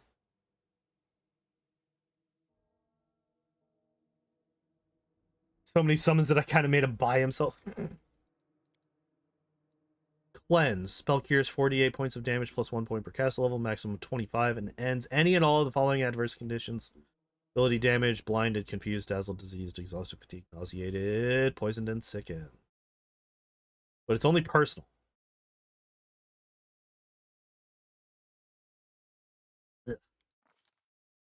Yeah, no Crusader's Edge. Also true. All right. We're gonna force quit because that was the end of that particular build. How is that better than heal? It's not. It's not. It's not. It's not. That's how it's better.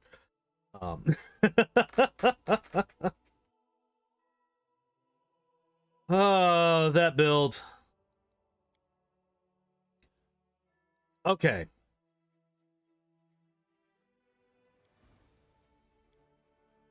I need somebody.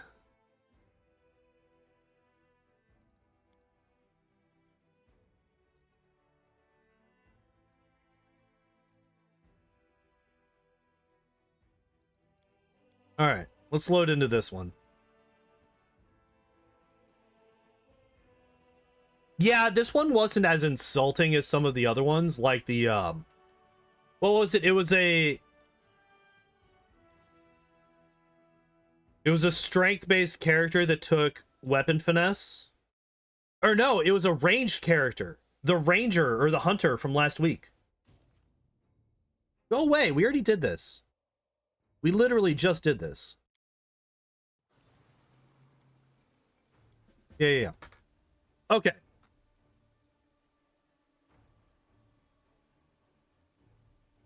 So this was our first ever playthrough of the game. I still see this right here. This right here is why it's so hard for me to not go legend. Is because of this character here.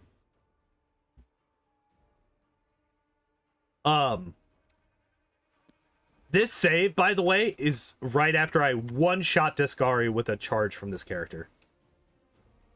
I one-shot Discari with a charge from this character. And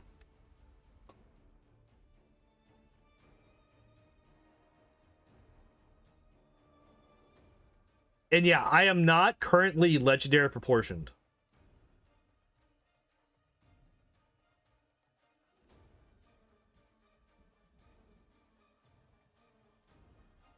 Mutagen Warrior 20, Slayer 20. Yeah, this guy is Cavalier 20, Slayer 19, Alchemist 1 for the mutagen. Is what this character is. Modest buffing, yeah. This was, yeah, this was on normal. You have legendary proportions, right? You have to have legendary.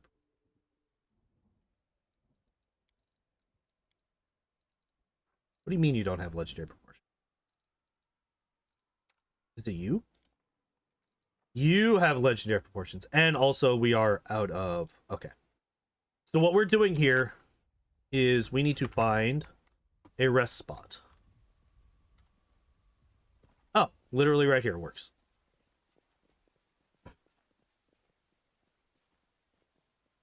Nanio, please stop running in circles. Who's chasing her tail?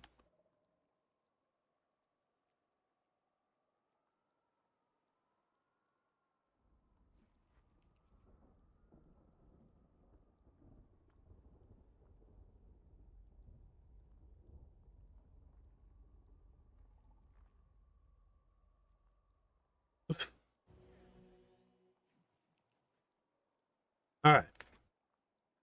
Yeah.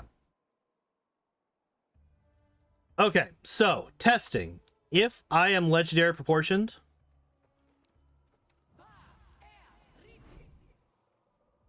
Wait, what do you mean I can only do... Whatever.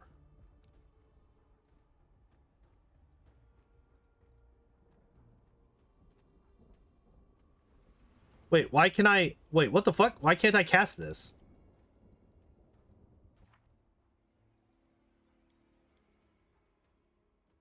Why do I only have legendary proportions prepared once?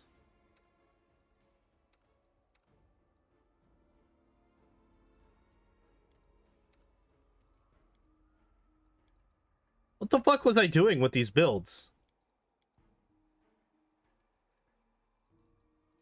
No, I literally only have it prepared once.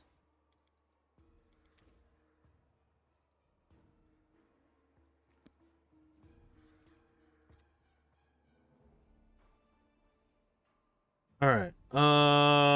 We're gonna enable this, and we're just gonna force rest all. All right.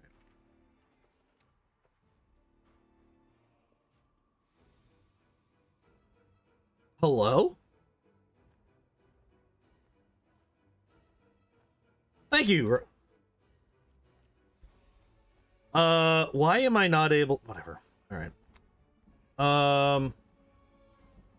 Here, we're just gonna quick save, quick load real quick. I'm literally trying to test a thing, and it's just not letting me do it. I see Nenio on your team. Nenio is really fucking good. And this was with me not playing her correctly. Yeah, what the fuck? Why is this like this? Why are you like this? Game? What the fuck?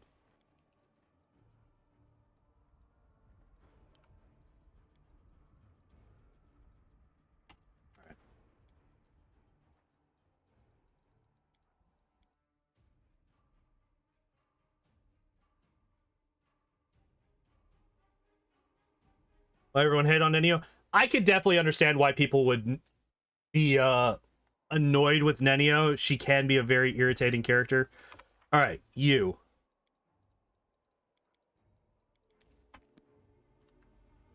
Rest all. All right. Legendary proportions on me. Why? I don't have dinosaur bones. All right. Of course I don't have dinosaur bones. Of course I don't have dinosaur bones.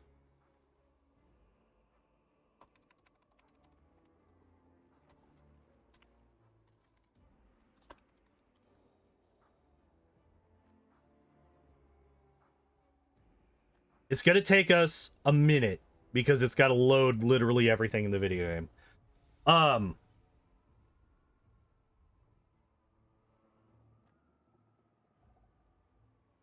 This is for testing purposes only. I do not condone cheating.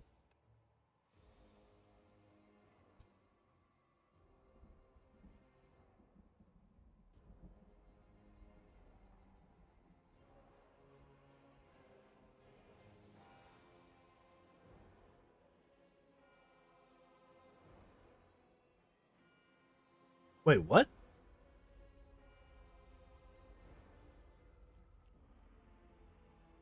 All.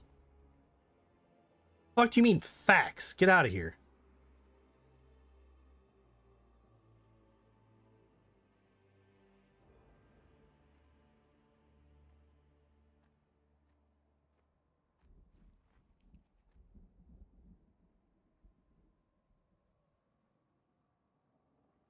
Why can I not just turn off read? Oh, yeah, okay. Where's that at?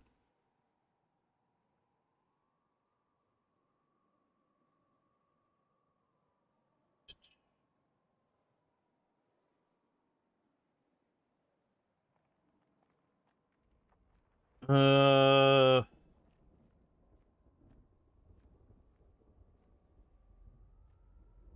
Probably here. No material components. All right, there we go. I don't know why. Yeah, I was making that far more difficult. All right, so can we? Yeah, mount has to be at least one size category larger. So this is with both characters legendary proportioned.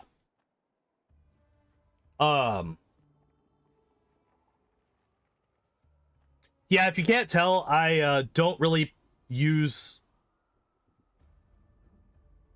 Yeah. So I'm gonna turn my fan back on. It's getting a little warm in here. So yeah. Do you think we're behind on time? You are very correct. We have an hour left and we have 2 more builds to go through. All right. So now that we have confirmed that, we have mages and shaman to go through. And we're going to try to speed run these because we got basically a half hour each. Please? Please?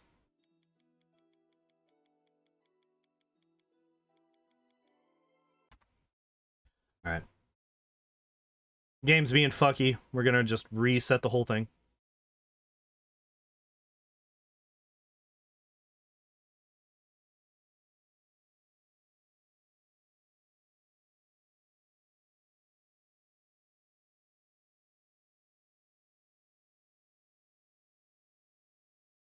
Didn't add and intensify magic. What the fuck is happening now? Video game, please, for the love of God. What is happening? Let me play the video game. Sad the game is filled with bugs. They have no intent. Yeah, it is a little bit unfortunate. Like, the game is a hell of a lot tighter than Kingmaker was, but there's definitely some, there's still some jank for sure, unfortunately.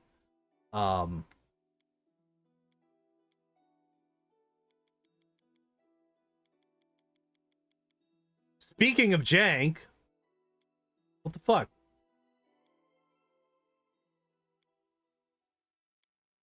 Oh, I know what it is. For whatever reason, the game will just not let me start a new game if I have Toy Box on.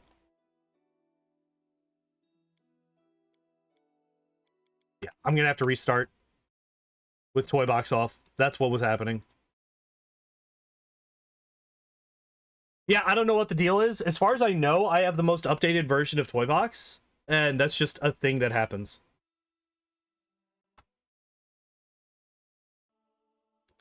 Yeah, that was not the game. Like, that was just the game acting fucky with a mod, which happens. All right, Terry, Magus. All right, so we're going Plumekith again. So we're going. Jesus Christ, that's a lot of decks. All right, so we're going Plumekith again. That's fine.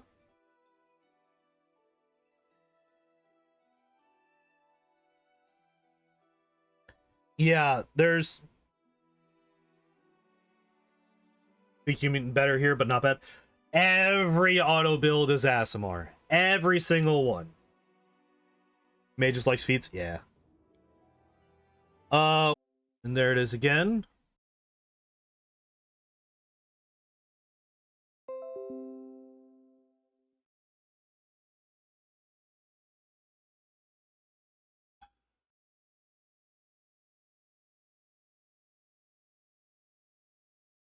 What the hell?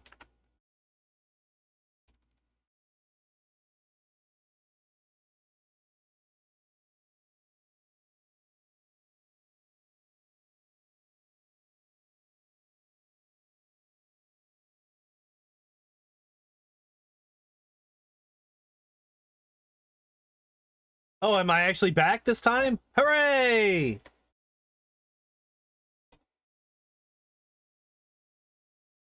We did it. I literally have no idea what happened. Um OBS just decided that it didn't want to have a bit rate anymore. Um that was really frustrating. Like my internet was fine. I was still able to pull up websites and everything.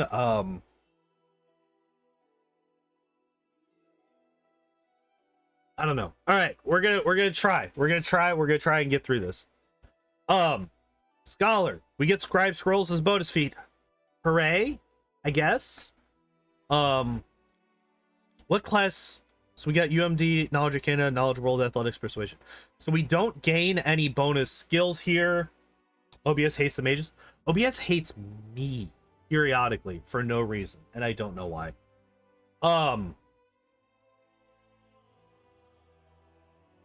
So yeah, we get scribe scrolls. We don't get any new.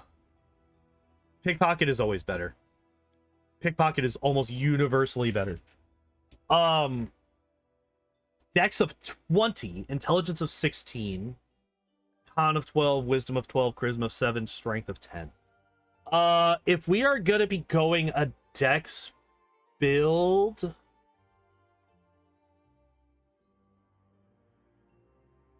I mean,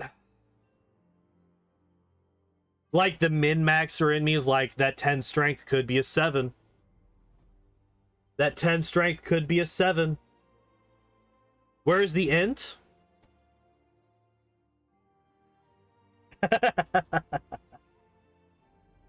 Alright. We're good. Everything's fine. But yeah, I look at this and I'm like, man, we could have a 7 strength and boost up con some more. But that really hurts our damage potential in the early game. Well, actually, no. Does it really, though? Does it really, though? Because we could be, we could be using spells as our damage source at the beginning.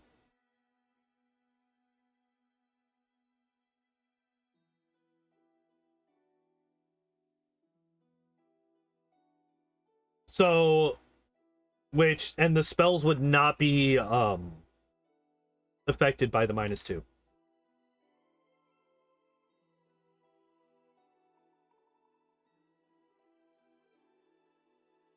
Mage's early damage is using touch fatigue with spell combat once you run out of slots, or what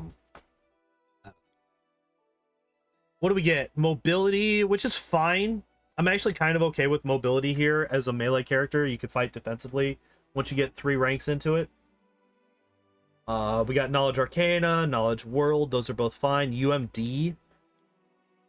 So at the very least, wait, we have a -2 on Charisma. Why are we fucking doing this?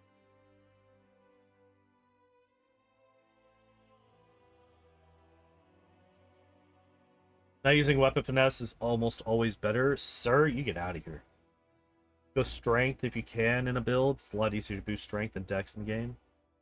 Spell size, etc. I mean, you do get so if we're looking at like later game, yeah, you have, you know, legendary proportions and stuff like that. But like in early game, reduced person does the exact same as enlarged person when it comes to attack bonus, damage bonus, and all that stuff once you have dex to damage, right?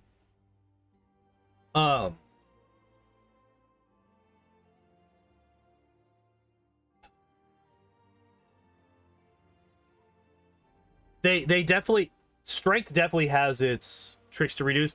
That does lock you into a specific attack range. Shrinks a lot though with reduce. Does it though? Or does it just stay the exact same as it was on a medium character? It's not as extended as an enlarged person. Reduce goes down a damage side. It does, but on a magus, that's not as important as you level up because you will be using spell combat and you will be getting a lot of damage from your spells. Get crit range from Trickster. What more do you want? That's true, but I'm just you know, arguing that if you don't go Trickster, you don't get those. And there are reasons to go the other paths.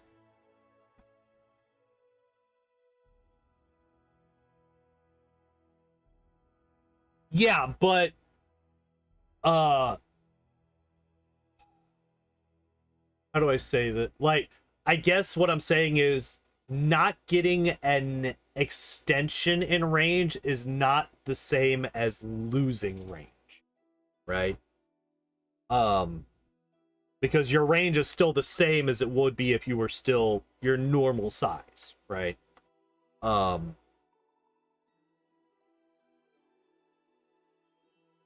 With strength buffs, you become so much stronger. This is yeah, it is. Trying to think of why. The more that I think, like, the more that I play with like intimidator builds and stuff like that, the more that I realize how much I like strength builds. I am trying to argue from a position that I don't really feel anymore, but I am trying to devil's advocate a bit here. Is mainly what I'm doing for the dex build. I do like strength builds a lot more now than I used to. Actually, here's a question. Does Magus get penalized by armor penalty?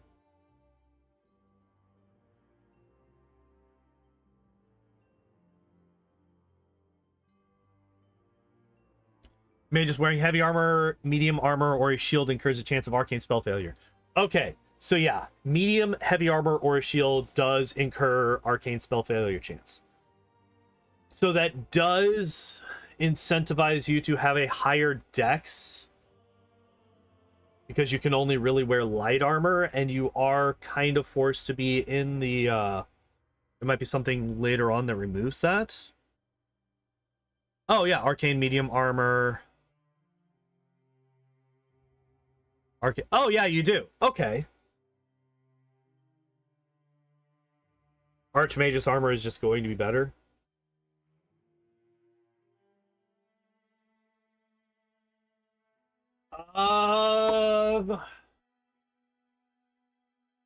But see, the thing is, if you're arguing for that, you're actually arguing for a dex build.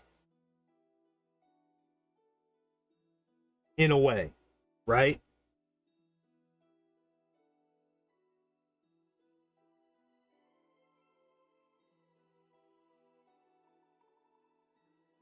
Sorry, I got names confused there.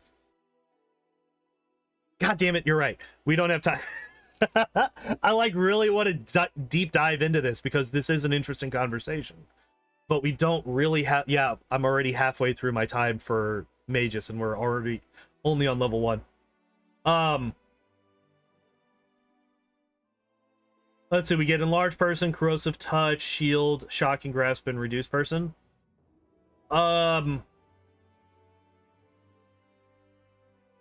Yeah, shocking grasp. 1d4, 1d6, yeah. So you would basically only ever want to go shocking grasp unless you're trying... Oh, no, wait, this is also affected by spell resistance.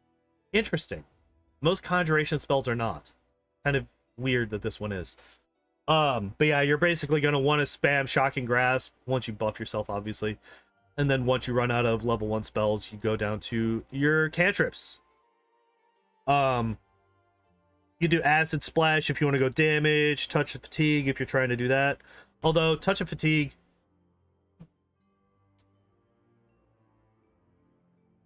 Oh, it's rounds per level.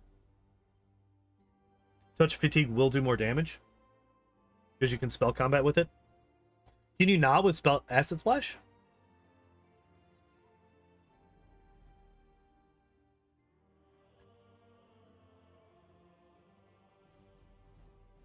Not without a special setup. Ah, okay. A trivial task. Interesting. All right. It's an archetype or something. Ah. Fair enough. All right. Yeah. Shut up.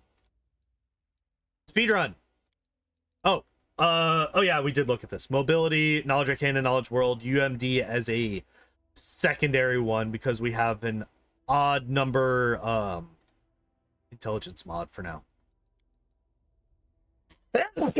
Again? No. It shouldn't be. We should be fine.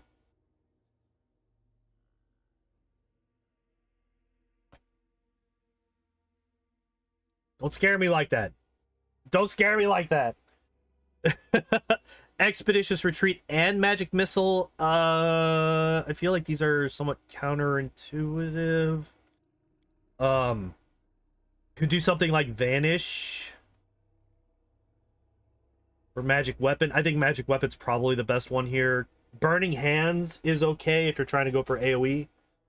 I think Burning Hands and Magic Weapon are probably the best two for this level.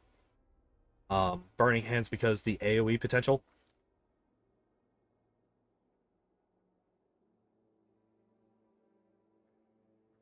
Any non-touch spell is bad here for damage. I like having an option for AoE. Especially like early game, you don't really have that many options for AoE. Basically up until you get to Ember. So getting one spell for the super early game, I would not say is a bad idea. Combat casting, I think this is like one of the only times that I would say that combat casting is really good to pick up this early. Yeah, for Magus, it's basically Magus is like the only class that I would say that this is a an appropriate choice. And yeah, I don't really see any other.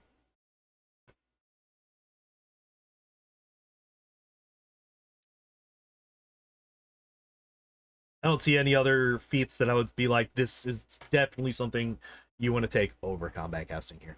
So that is fine. Arcane Accuracy. Swift action, grant himself an insight bonus to intelligence on all attack rolls until the end of his turn. You shush your face, Matt. We'll see those soon enough, I'm sure. Weapon focused rapier and fencing would not be bad either. This is true. This is true. I do like me some rapiers. Yeah, Arcane Accuracy is just the best one here. He's like without a doubt. Wand Mastery and Wand Wielder maybe later on. Maybe later on, but for right now, Arcane Accuracy is easily the best choice. We do get Snowball and Vanish. Snowball, as was mentioned earlier in chat, not affected by spell resistance. So, really good. Vanish will help you, you know, it'll help you get up to people without getting hit by like ranged attacks or something like that. There's definitely uses for Vanish. Might be able to use it to break aggro, and if you're, you know, starting to die, so that you can like shrug aggro off onto other characters potentially. What are we boosting? We are boosting Dex. All right, so I kind of figured that we were. I'm turning the fan off again. I kind of figured that we would be going Dex words. But it is good to see that that is confirmed. Yep, still doing that. And Mirror Image and Frigid Touch, I'm pretty okay with both of these.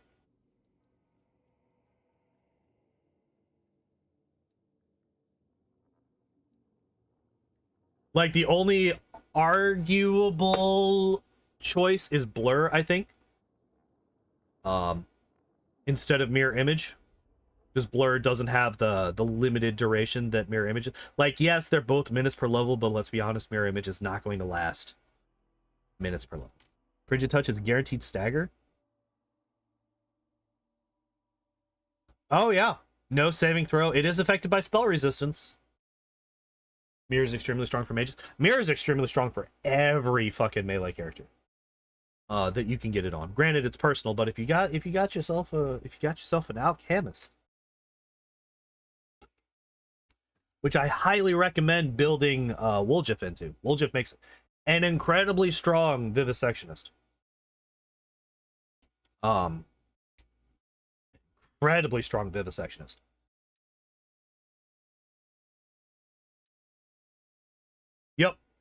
Yep. In my most recent playthrough, I actually just like fully respect him into like full-on vivisectionist and got rid of his shitty rogue archetype. I hate his fucking stupid rogue archetype. Is bad. Is bad, and they should feel bad for giving it to him. That one. Oh hey, speaking of weapon focus rapier, we get weapon focus rapier.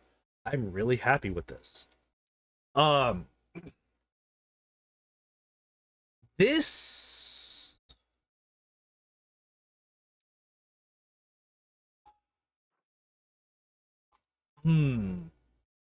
yeah, I think we should be taking weapon or fencing grace here. You're gonna have a super high AC already. You are, but that's basically all you have is high AC. Right? We're level 5 and we have 38 health. So I would be I would be okay with this build taking dodge, but it should take fencing grace right now. But invisibility and Cat's Grace, two also very, very good spells to take here. I am a little sad that we don't have Blur yet. I really hope that we get this soon. But for now, I'm okay with it. Do we get level 3 spells next level? If we do, then that's a little bit unfortunate. No, we didn't. And we get Blur this level. Great. Enduring Blade. Increase the duration of the enchantment to 1 minute per magus level. This literally makes it go from 1 round to 1 minute per level, right?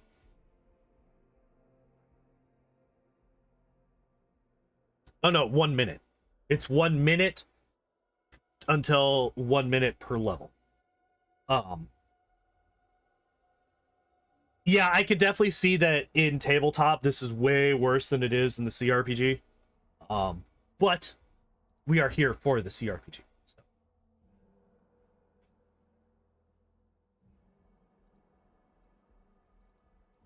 Prescient attack. There's an argument to be made, but I'm perfectly happy with Enduring Blade here. Effortless armor and blur, both very, very good. Animal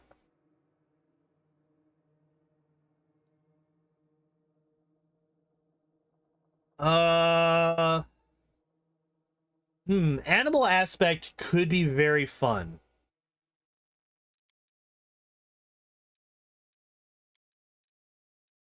Animal aspect could be fun with this.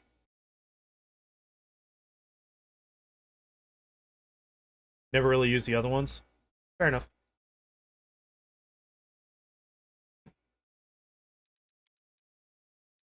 I don't think that our effortless armor is really that big of a deal. I think that maybe animal aspect could be good.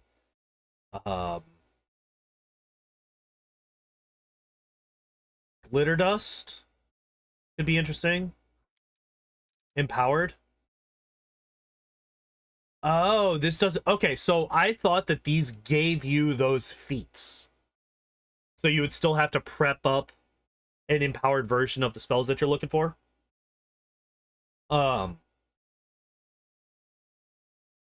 That's why I wasn't even really looking at the meta magics. I didn't realize that this just gave you that 3 times per day. That is actually a lot better. Yeah, I think maybe empowered over Enduring Blade would be fine. But I think Enduring Blade is also okay. Well, there's our toughness. There's the first truly shit heat thing here. Like, everything else I can see reasons for. toughness instead of spell penetration, or fencing. Actually, the fact that we don't have fencing grace by level 7 is really, really bad. Effortless is really bad here. There's a mithril chain shirt and Canavras are really early on. Fair enough, but you might also want to put that on somebody else potentially. So yeah, we need to have fencing grace by this point. The fact that we don't have fencing grace right now, we're level 7. The game expects us to have mythic rank 2 at this point. So if you don't have fencing grace, like maybe it wants you to take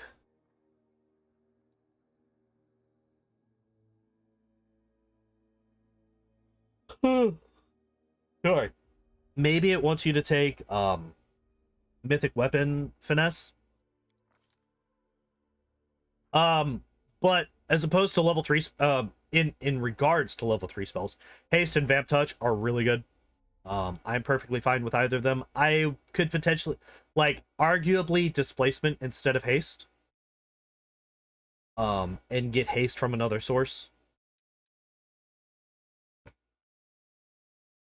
Oh, I agree 100%. I'm just saying that there is an alternative method for us to have it at this point, and they might expect you to be using that alternative method. Haste displacement over vampiric. I would say keep vampiric because you can get it's a source of healing. Is my thought here. It's a source of healing. Actually, this kind of makes haste vampiric touch a bit better because vampiric touch kind of offsets the damage that you would avoid by getting displaced by having displacement, right? And you have blur, so displacement is a slight benefit over blur. It's 30% extra, which is a sizable difference. But this 1d6 per 2 caster levels, maximum 10d6. You gain temporary hit points equal to the damage you deal.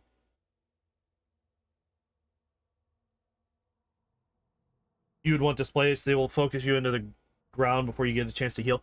That so most of the time in my experience, the enemies will focus whoever's closest to them.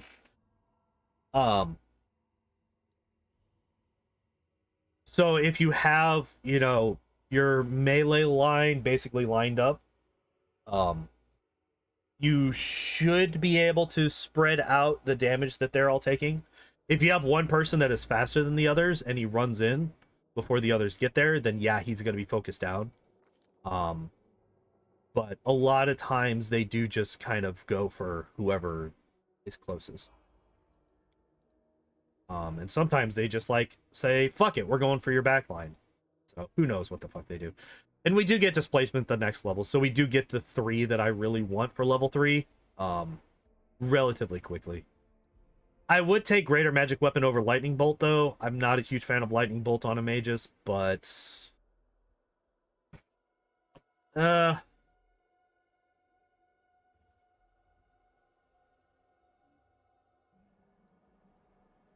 think that's, yeah, Lightning Bolt's bad. I would prefer Greater Magic Weapon, but there's definitely worse spells to be taken here. Definitely worse spells to be taken. Hey, we got spell penetration. We still don't have fencing grace. So I think at this point they are expecting us to have taken mythic weapon finesse instead of fencing grace, which does really suck. I would much prefer to have fencing grace, especially over fucking toughness. But then yeah, Dimension Strike.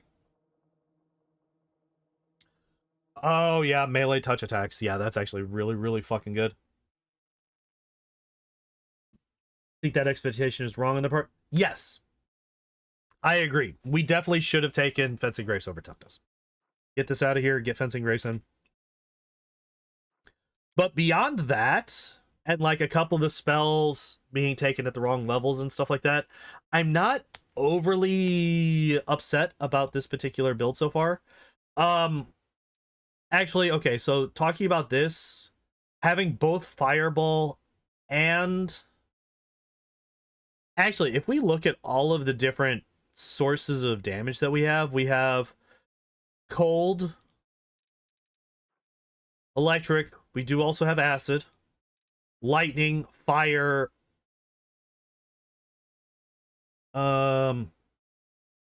this is untyped, so this one doesn't, there's a lot of different elements that are happening here, and I'm not a fan of all of them.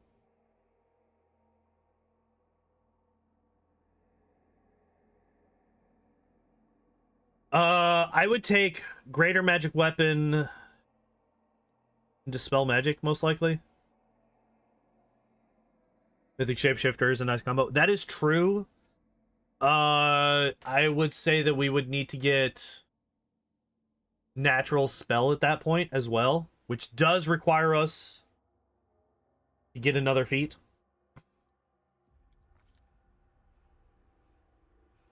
See, I don't ever really use slow. I don't think it's really that necessary. Especially at the levels that somebody that's using an auto build is going to be playing on. Slow is not necessary whatsoever. I would honestly replace both of these. I would just never take slow on a lower difficulty.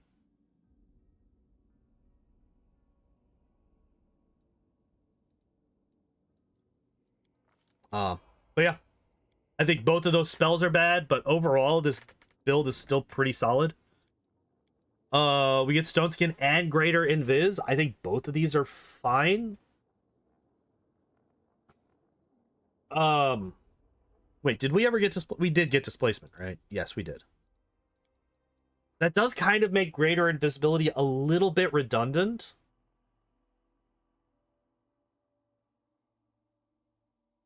Because Displacement and Greater Invis do very, very similar things. They both give you Greater Concealment, which is the 50% miss chance. Invisibility, I guess, just prevents people from targeting you quite as early. Oh my fucking god.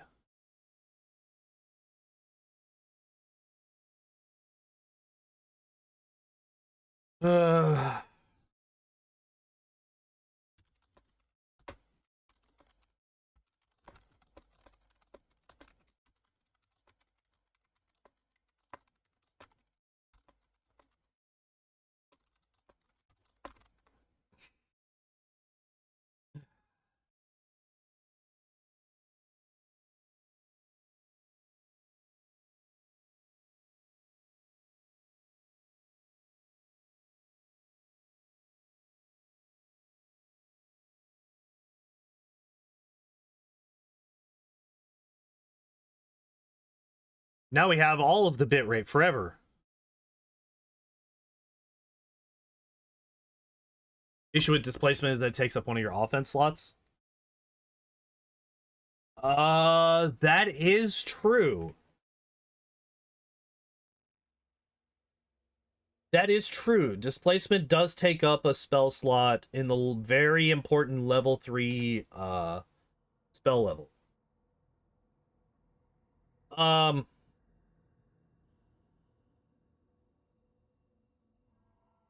Shield of Dawn could be an option here. Although that requires you to be hit, which you don't really want to be. Yeah, that's actually a good point, and one that I had not considered yet. Is the fact that if we have Displacement, then we can't use another Vampiric Touch, basically. Yep, that's fine. Yeah, I agree. We do get Weapon Specialization and Greater Spell Pen. I'm okay with Greater Spell Pen. The fact that we don't have Fencing Grace, though.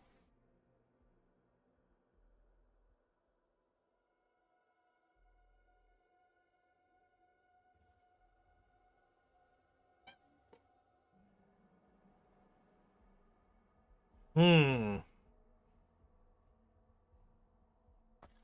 Yeah, weapon specialization here. Instead of Fencing Grace, greater spell penetration. So, like, this is... It's good, but weapon specialization is a +2 to damage. Whereas Fencing Grace is a +6. So literally 3 times the damage of weapon specialization at this point, and it's only going to get better. Not a fan of weapon specialization there.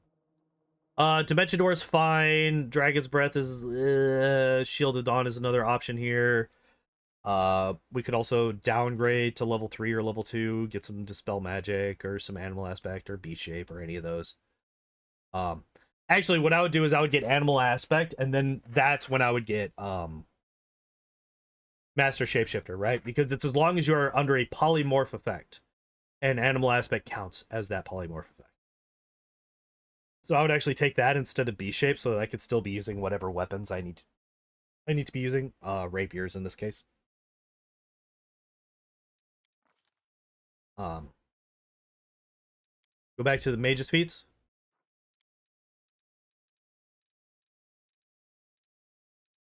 What are we looking for? Keep mounted combat for the mount that we don't have. Enlarge mass over Dragon's Breath. Is that really necessary though? On this character?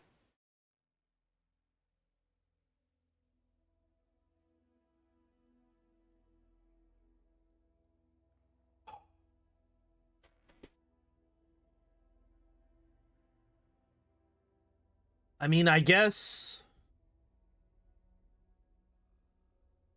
Hmm.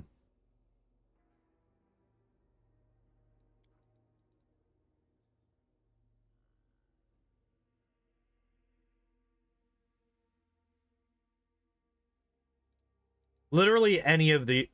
If you have a wizard, no. Yeah. I feel like any of these 3 would be better than weapon specialization, honestly. Piranha Strike is going to give you more damage than that. Improved Critical is going to give you more damage than that, especially on a fucking Rapier. Fencing Grace is going to give you more damage than that. Don't have someone who can cast it, it would be very nice. Yeah. My concern is... I mean, I guess it could be argued that we could have used it in any of these other spell slots. Fireball, Slow, Lightning Bolt. We could have gotten Animal Aspect. Improve Crit. Like, literally any of those 3. Any of these top 3 would be better than Weapon Specialization. There's no reason to take Weapon Specialization here. It is objectively worse than any of these 3 other options.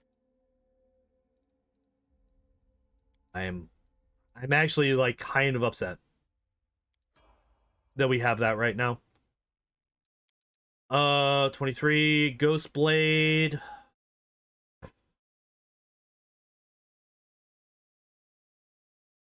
I think that's fine if you run into ghosts and you need it, but like, well, I guess you could take Empowered, you could take Maximized.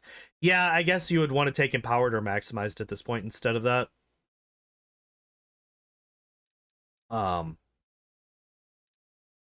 You would want one of those instead for sure. On lower difficulties, ghosts aren't immune. It's true that they're not immune, but they do take half damage. Shield of Dawn and Shout. I don't expect them to ever not take a max level spell here, so we're just locked out of anything that's not a level 4 right now. Which is a little bit unfortunate. Zero shot him using Ghostblade over Dimension Strike. Yeah, that's completely reasonable. But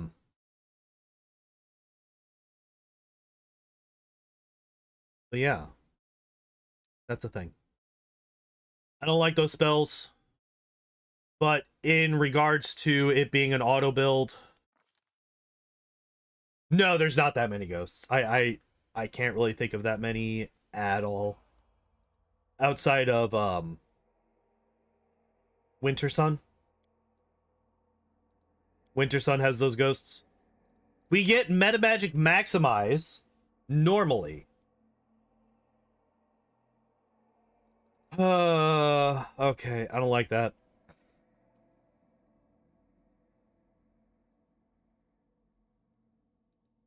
So, as of right now, we could maximize Frigid Touch in any of these level 1 spells. That's it. Oh, you can't spell combat with those. Oh, I did not know that. Then yeah, no, that's actually fucking terrible. What we have here is a failure to communicate. No,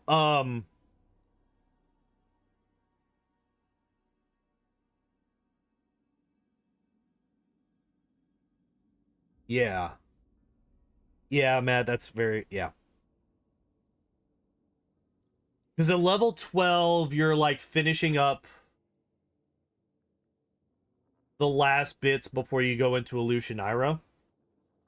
You should go into Illusionira around 12 to 13, like between the 12 and 14 range is when you're heading in there, depending on how much side stuff you've done, right? And there's like no ghosts once you get into the Abyss. So yeah, that's a bad choice. Vamp Shadow Shield, Beast Shape 3. I'm okay with Vamp Shadow Shield. Not overly worried about that one. Beast Shape 3 is kind of bad though, I think. Because we don't have any way to use our spells once we are beast shaped. Which, I mean, maybe the beast shape is supposed to be... Look at Elemental Body. I'll look at it. Yeah.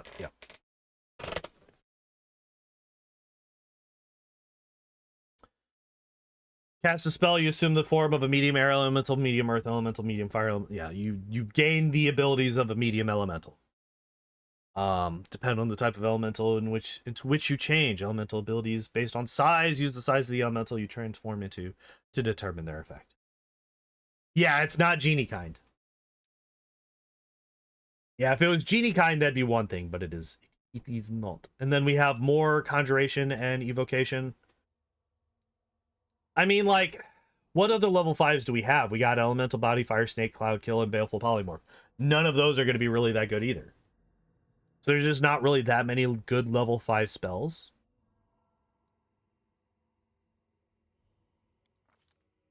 Taking stuff like Overland Flight here in the tabletop? Yeah, that's fair. Oh, that's such a good spell. We do finally get Improved Critical. It's like 12 levels too late, but, you know, we get there. Not quite 12 levels, but you know what I mean. Still not taking any of the free meta magics here, which is really unfortunate. And then, yeah, we get Baleful Polymorph. And it goes all the way down to Ray of Enfeeblement.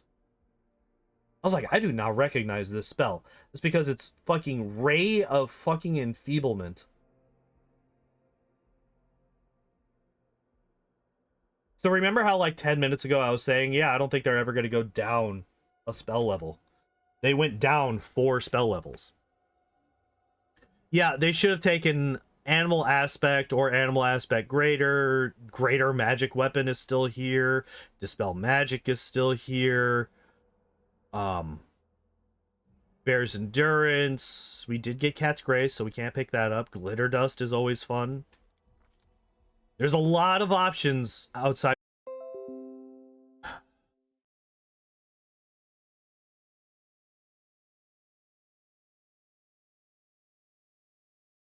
Yeah.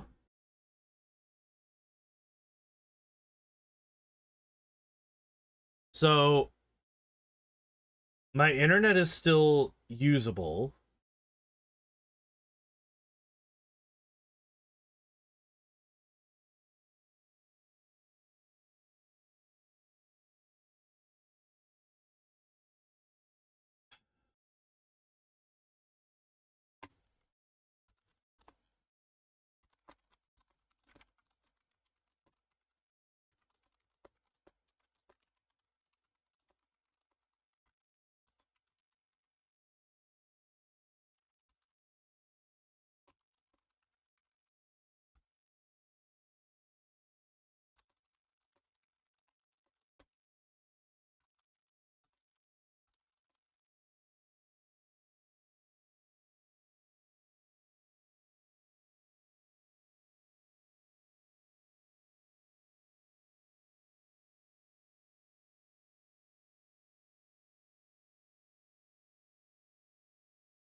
Oh, we're up to 3,000, 5,000. Are we? Nope, back down to 500. God damn it.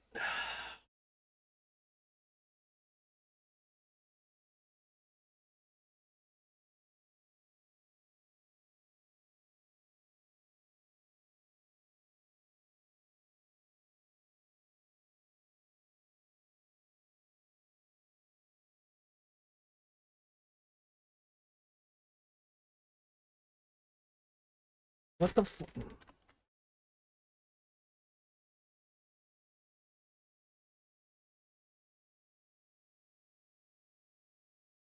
Wait, what do you mean there's two rat things going on?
Are we actually back?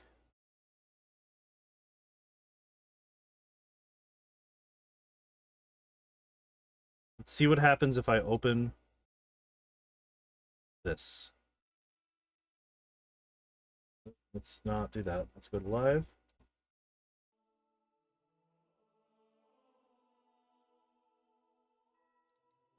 All right. So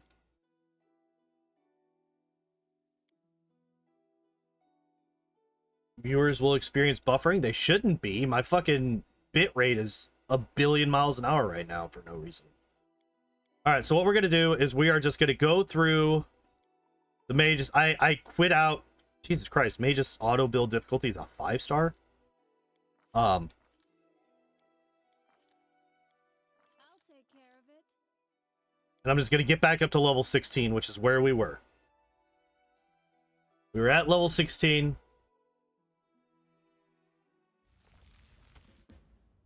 All right. 9, 10, 11, 12, 13, 14, 15, 16. All right. So I think we're actually at level 15. But oh shit, we actually skipped level 16. That was my bad. We did not see what spells we chose. But now we're getting critical focus.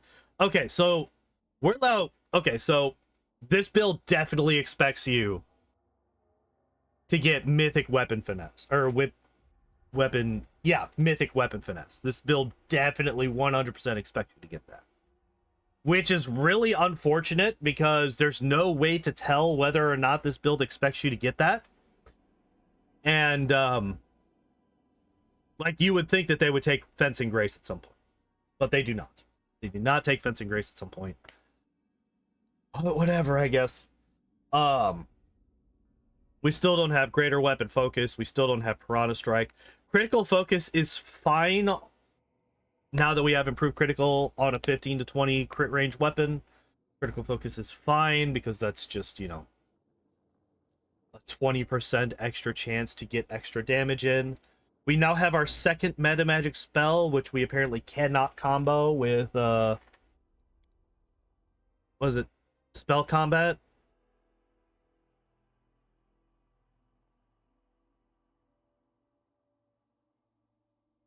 Wait, why does he have... Why did we say that you can't combo these? Is there something specific that I'm missing? Full round action, make all of his attacks with his melee weapon at -2, and can also cast any spell from the mage's spell list with a casting time of 1 standard action. Any attack roll made as part of this spell also takes this penalty.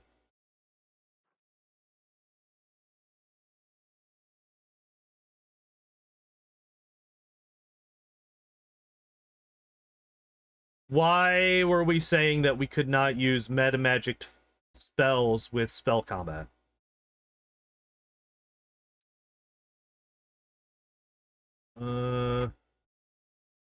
Just scroll up real quick.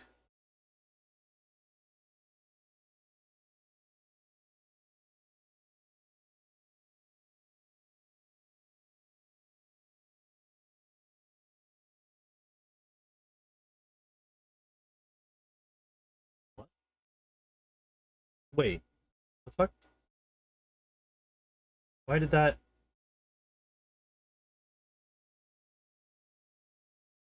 Okay. God damn it.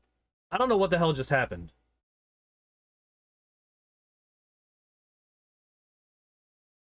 Uh,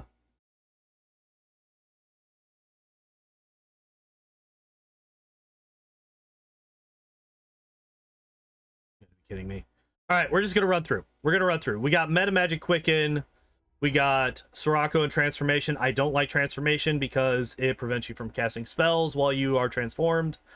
Sirocco is fine, I guess. It's not really that great. But it's one of the better ones that we have access to at this point. We could take Cat's Grace Mass, Bull Strength Mass, Bear's Endurance Mass, any of these. That could also be doable. However, at this point, we are most likely going to have belts that do better than that. Now, we get Prescient Attack. Hey, it's that. We could take Extended Spell, Maximized, Empowered, any of these other meta magic ones, but we are not getting that because we're getting Prescient Attack instead, because fuck it, why not? Empowered and Maximized would be the better of the two.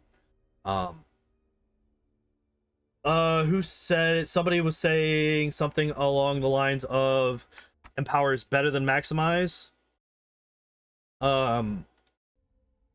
It's also just worse than Empower. Yes. So Afro mentioned Maximize is also just worse than Empower. Maximize or Empower has a higher top end, but Maximize is more consistent. So it depends on whether or not you want to go big or go home, or if you want more consistency, it would depend on whether or not you would want Maximized or Empowered. Obviously, both of them at the same time is better. You get both of these somehow. I don't know if you can combo these together, probably not, but if you could, that'd be really good. Dispel Magic Greater is really good. Disintegrate, I think, is bad. I would prefer one of the buff spells, or if we were to go down and go back down to that animal aspect, we could get animal aspect, master shapeshifter, that kind of thing going on. Okay, we get greater weapon focus at 19. We still have not gotten Piranha Strike or Fencing Grace. It looks like we're just not getting fucking Piranha Strike because fuck it, why would we want that? It's only a free source of damage. Well, it's a source of damage. That costs us a little bit of attack, which our attack is going to be incredibly good based on all the buffs that we can get. Acid Fog without selective is bad. It slows your people down. It does unavoidable damage. It's bad. It's bad. It's bad. Also, if you have any ranged people in your party, they suddenly have a -8 to their strike, basically. So really, really, really, really bad. I really dislike this in this form. Hellfire Ray. I normally really, really like Hellfire Ray, but because we are mainly a melee character, this is a little bit weird. Maybe cast this to initiate combat and then run in and do damage afterwards. I don't know. It's fucking weird. Where are all these spells coming from? I don't know. Why are we getting all these spells? What the fuck? 1, 2, 3, 4, 5, 6. Yeah, we get 1 extra spell per level. Why?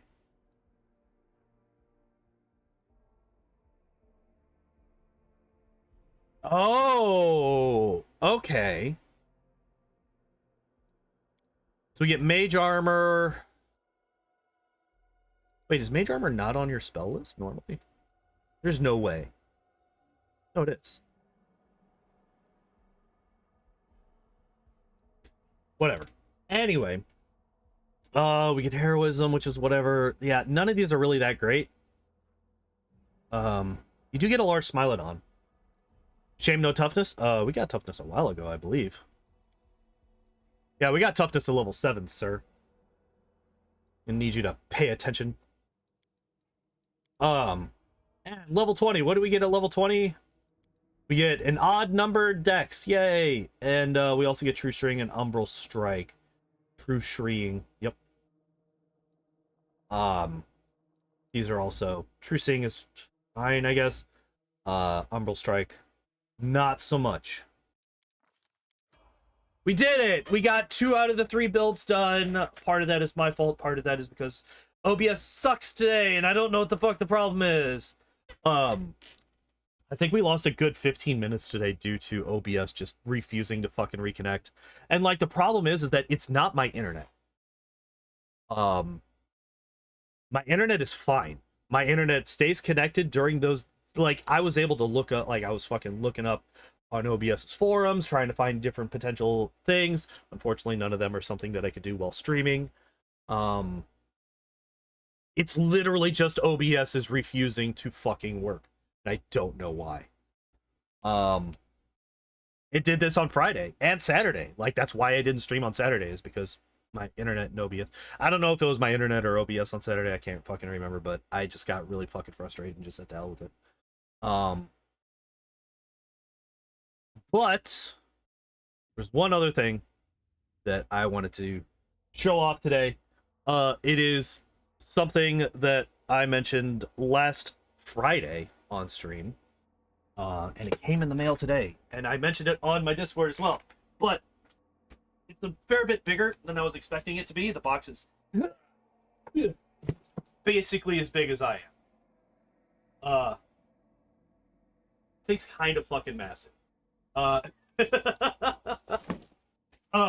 yeah, I did get that Lego AT-AT set.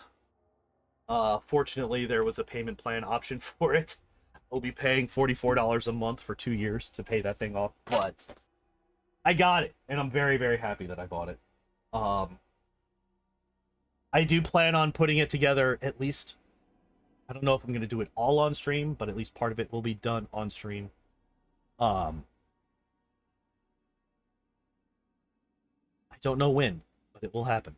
But yeah, I'm going to go. I'm going to try and figure out some of this OBS bullshit before I go to work tonight. But yeah. Thank you everybody for hanging out and watching. I appreciate y'all as always. And as always, I hope you all enjoyed the stream. I hope you all have a good evening. And I hope to see you next time. Bye-bye.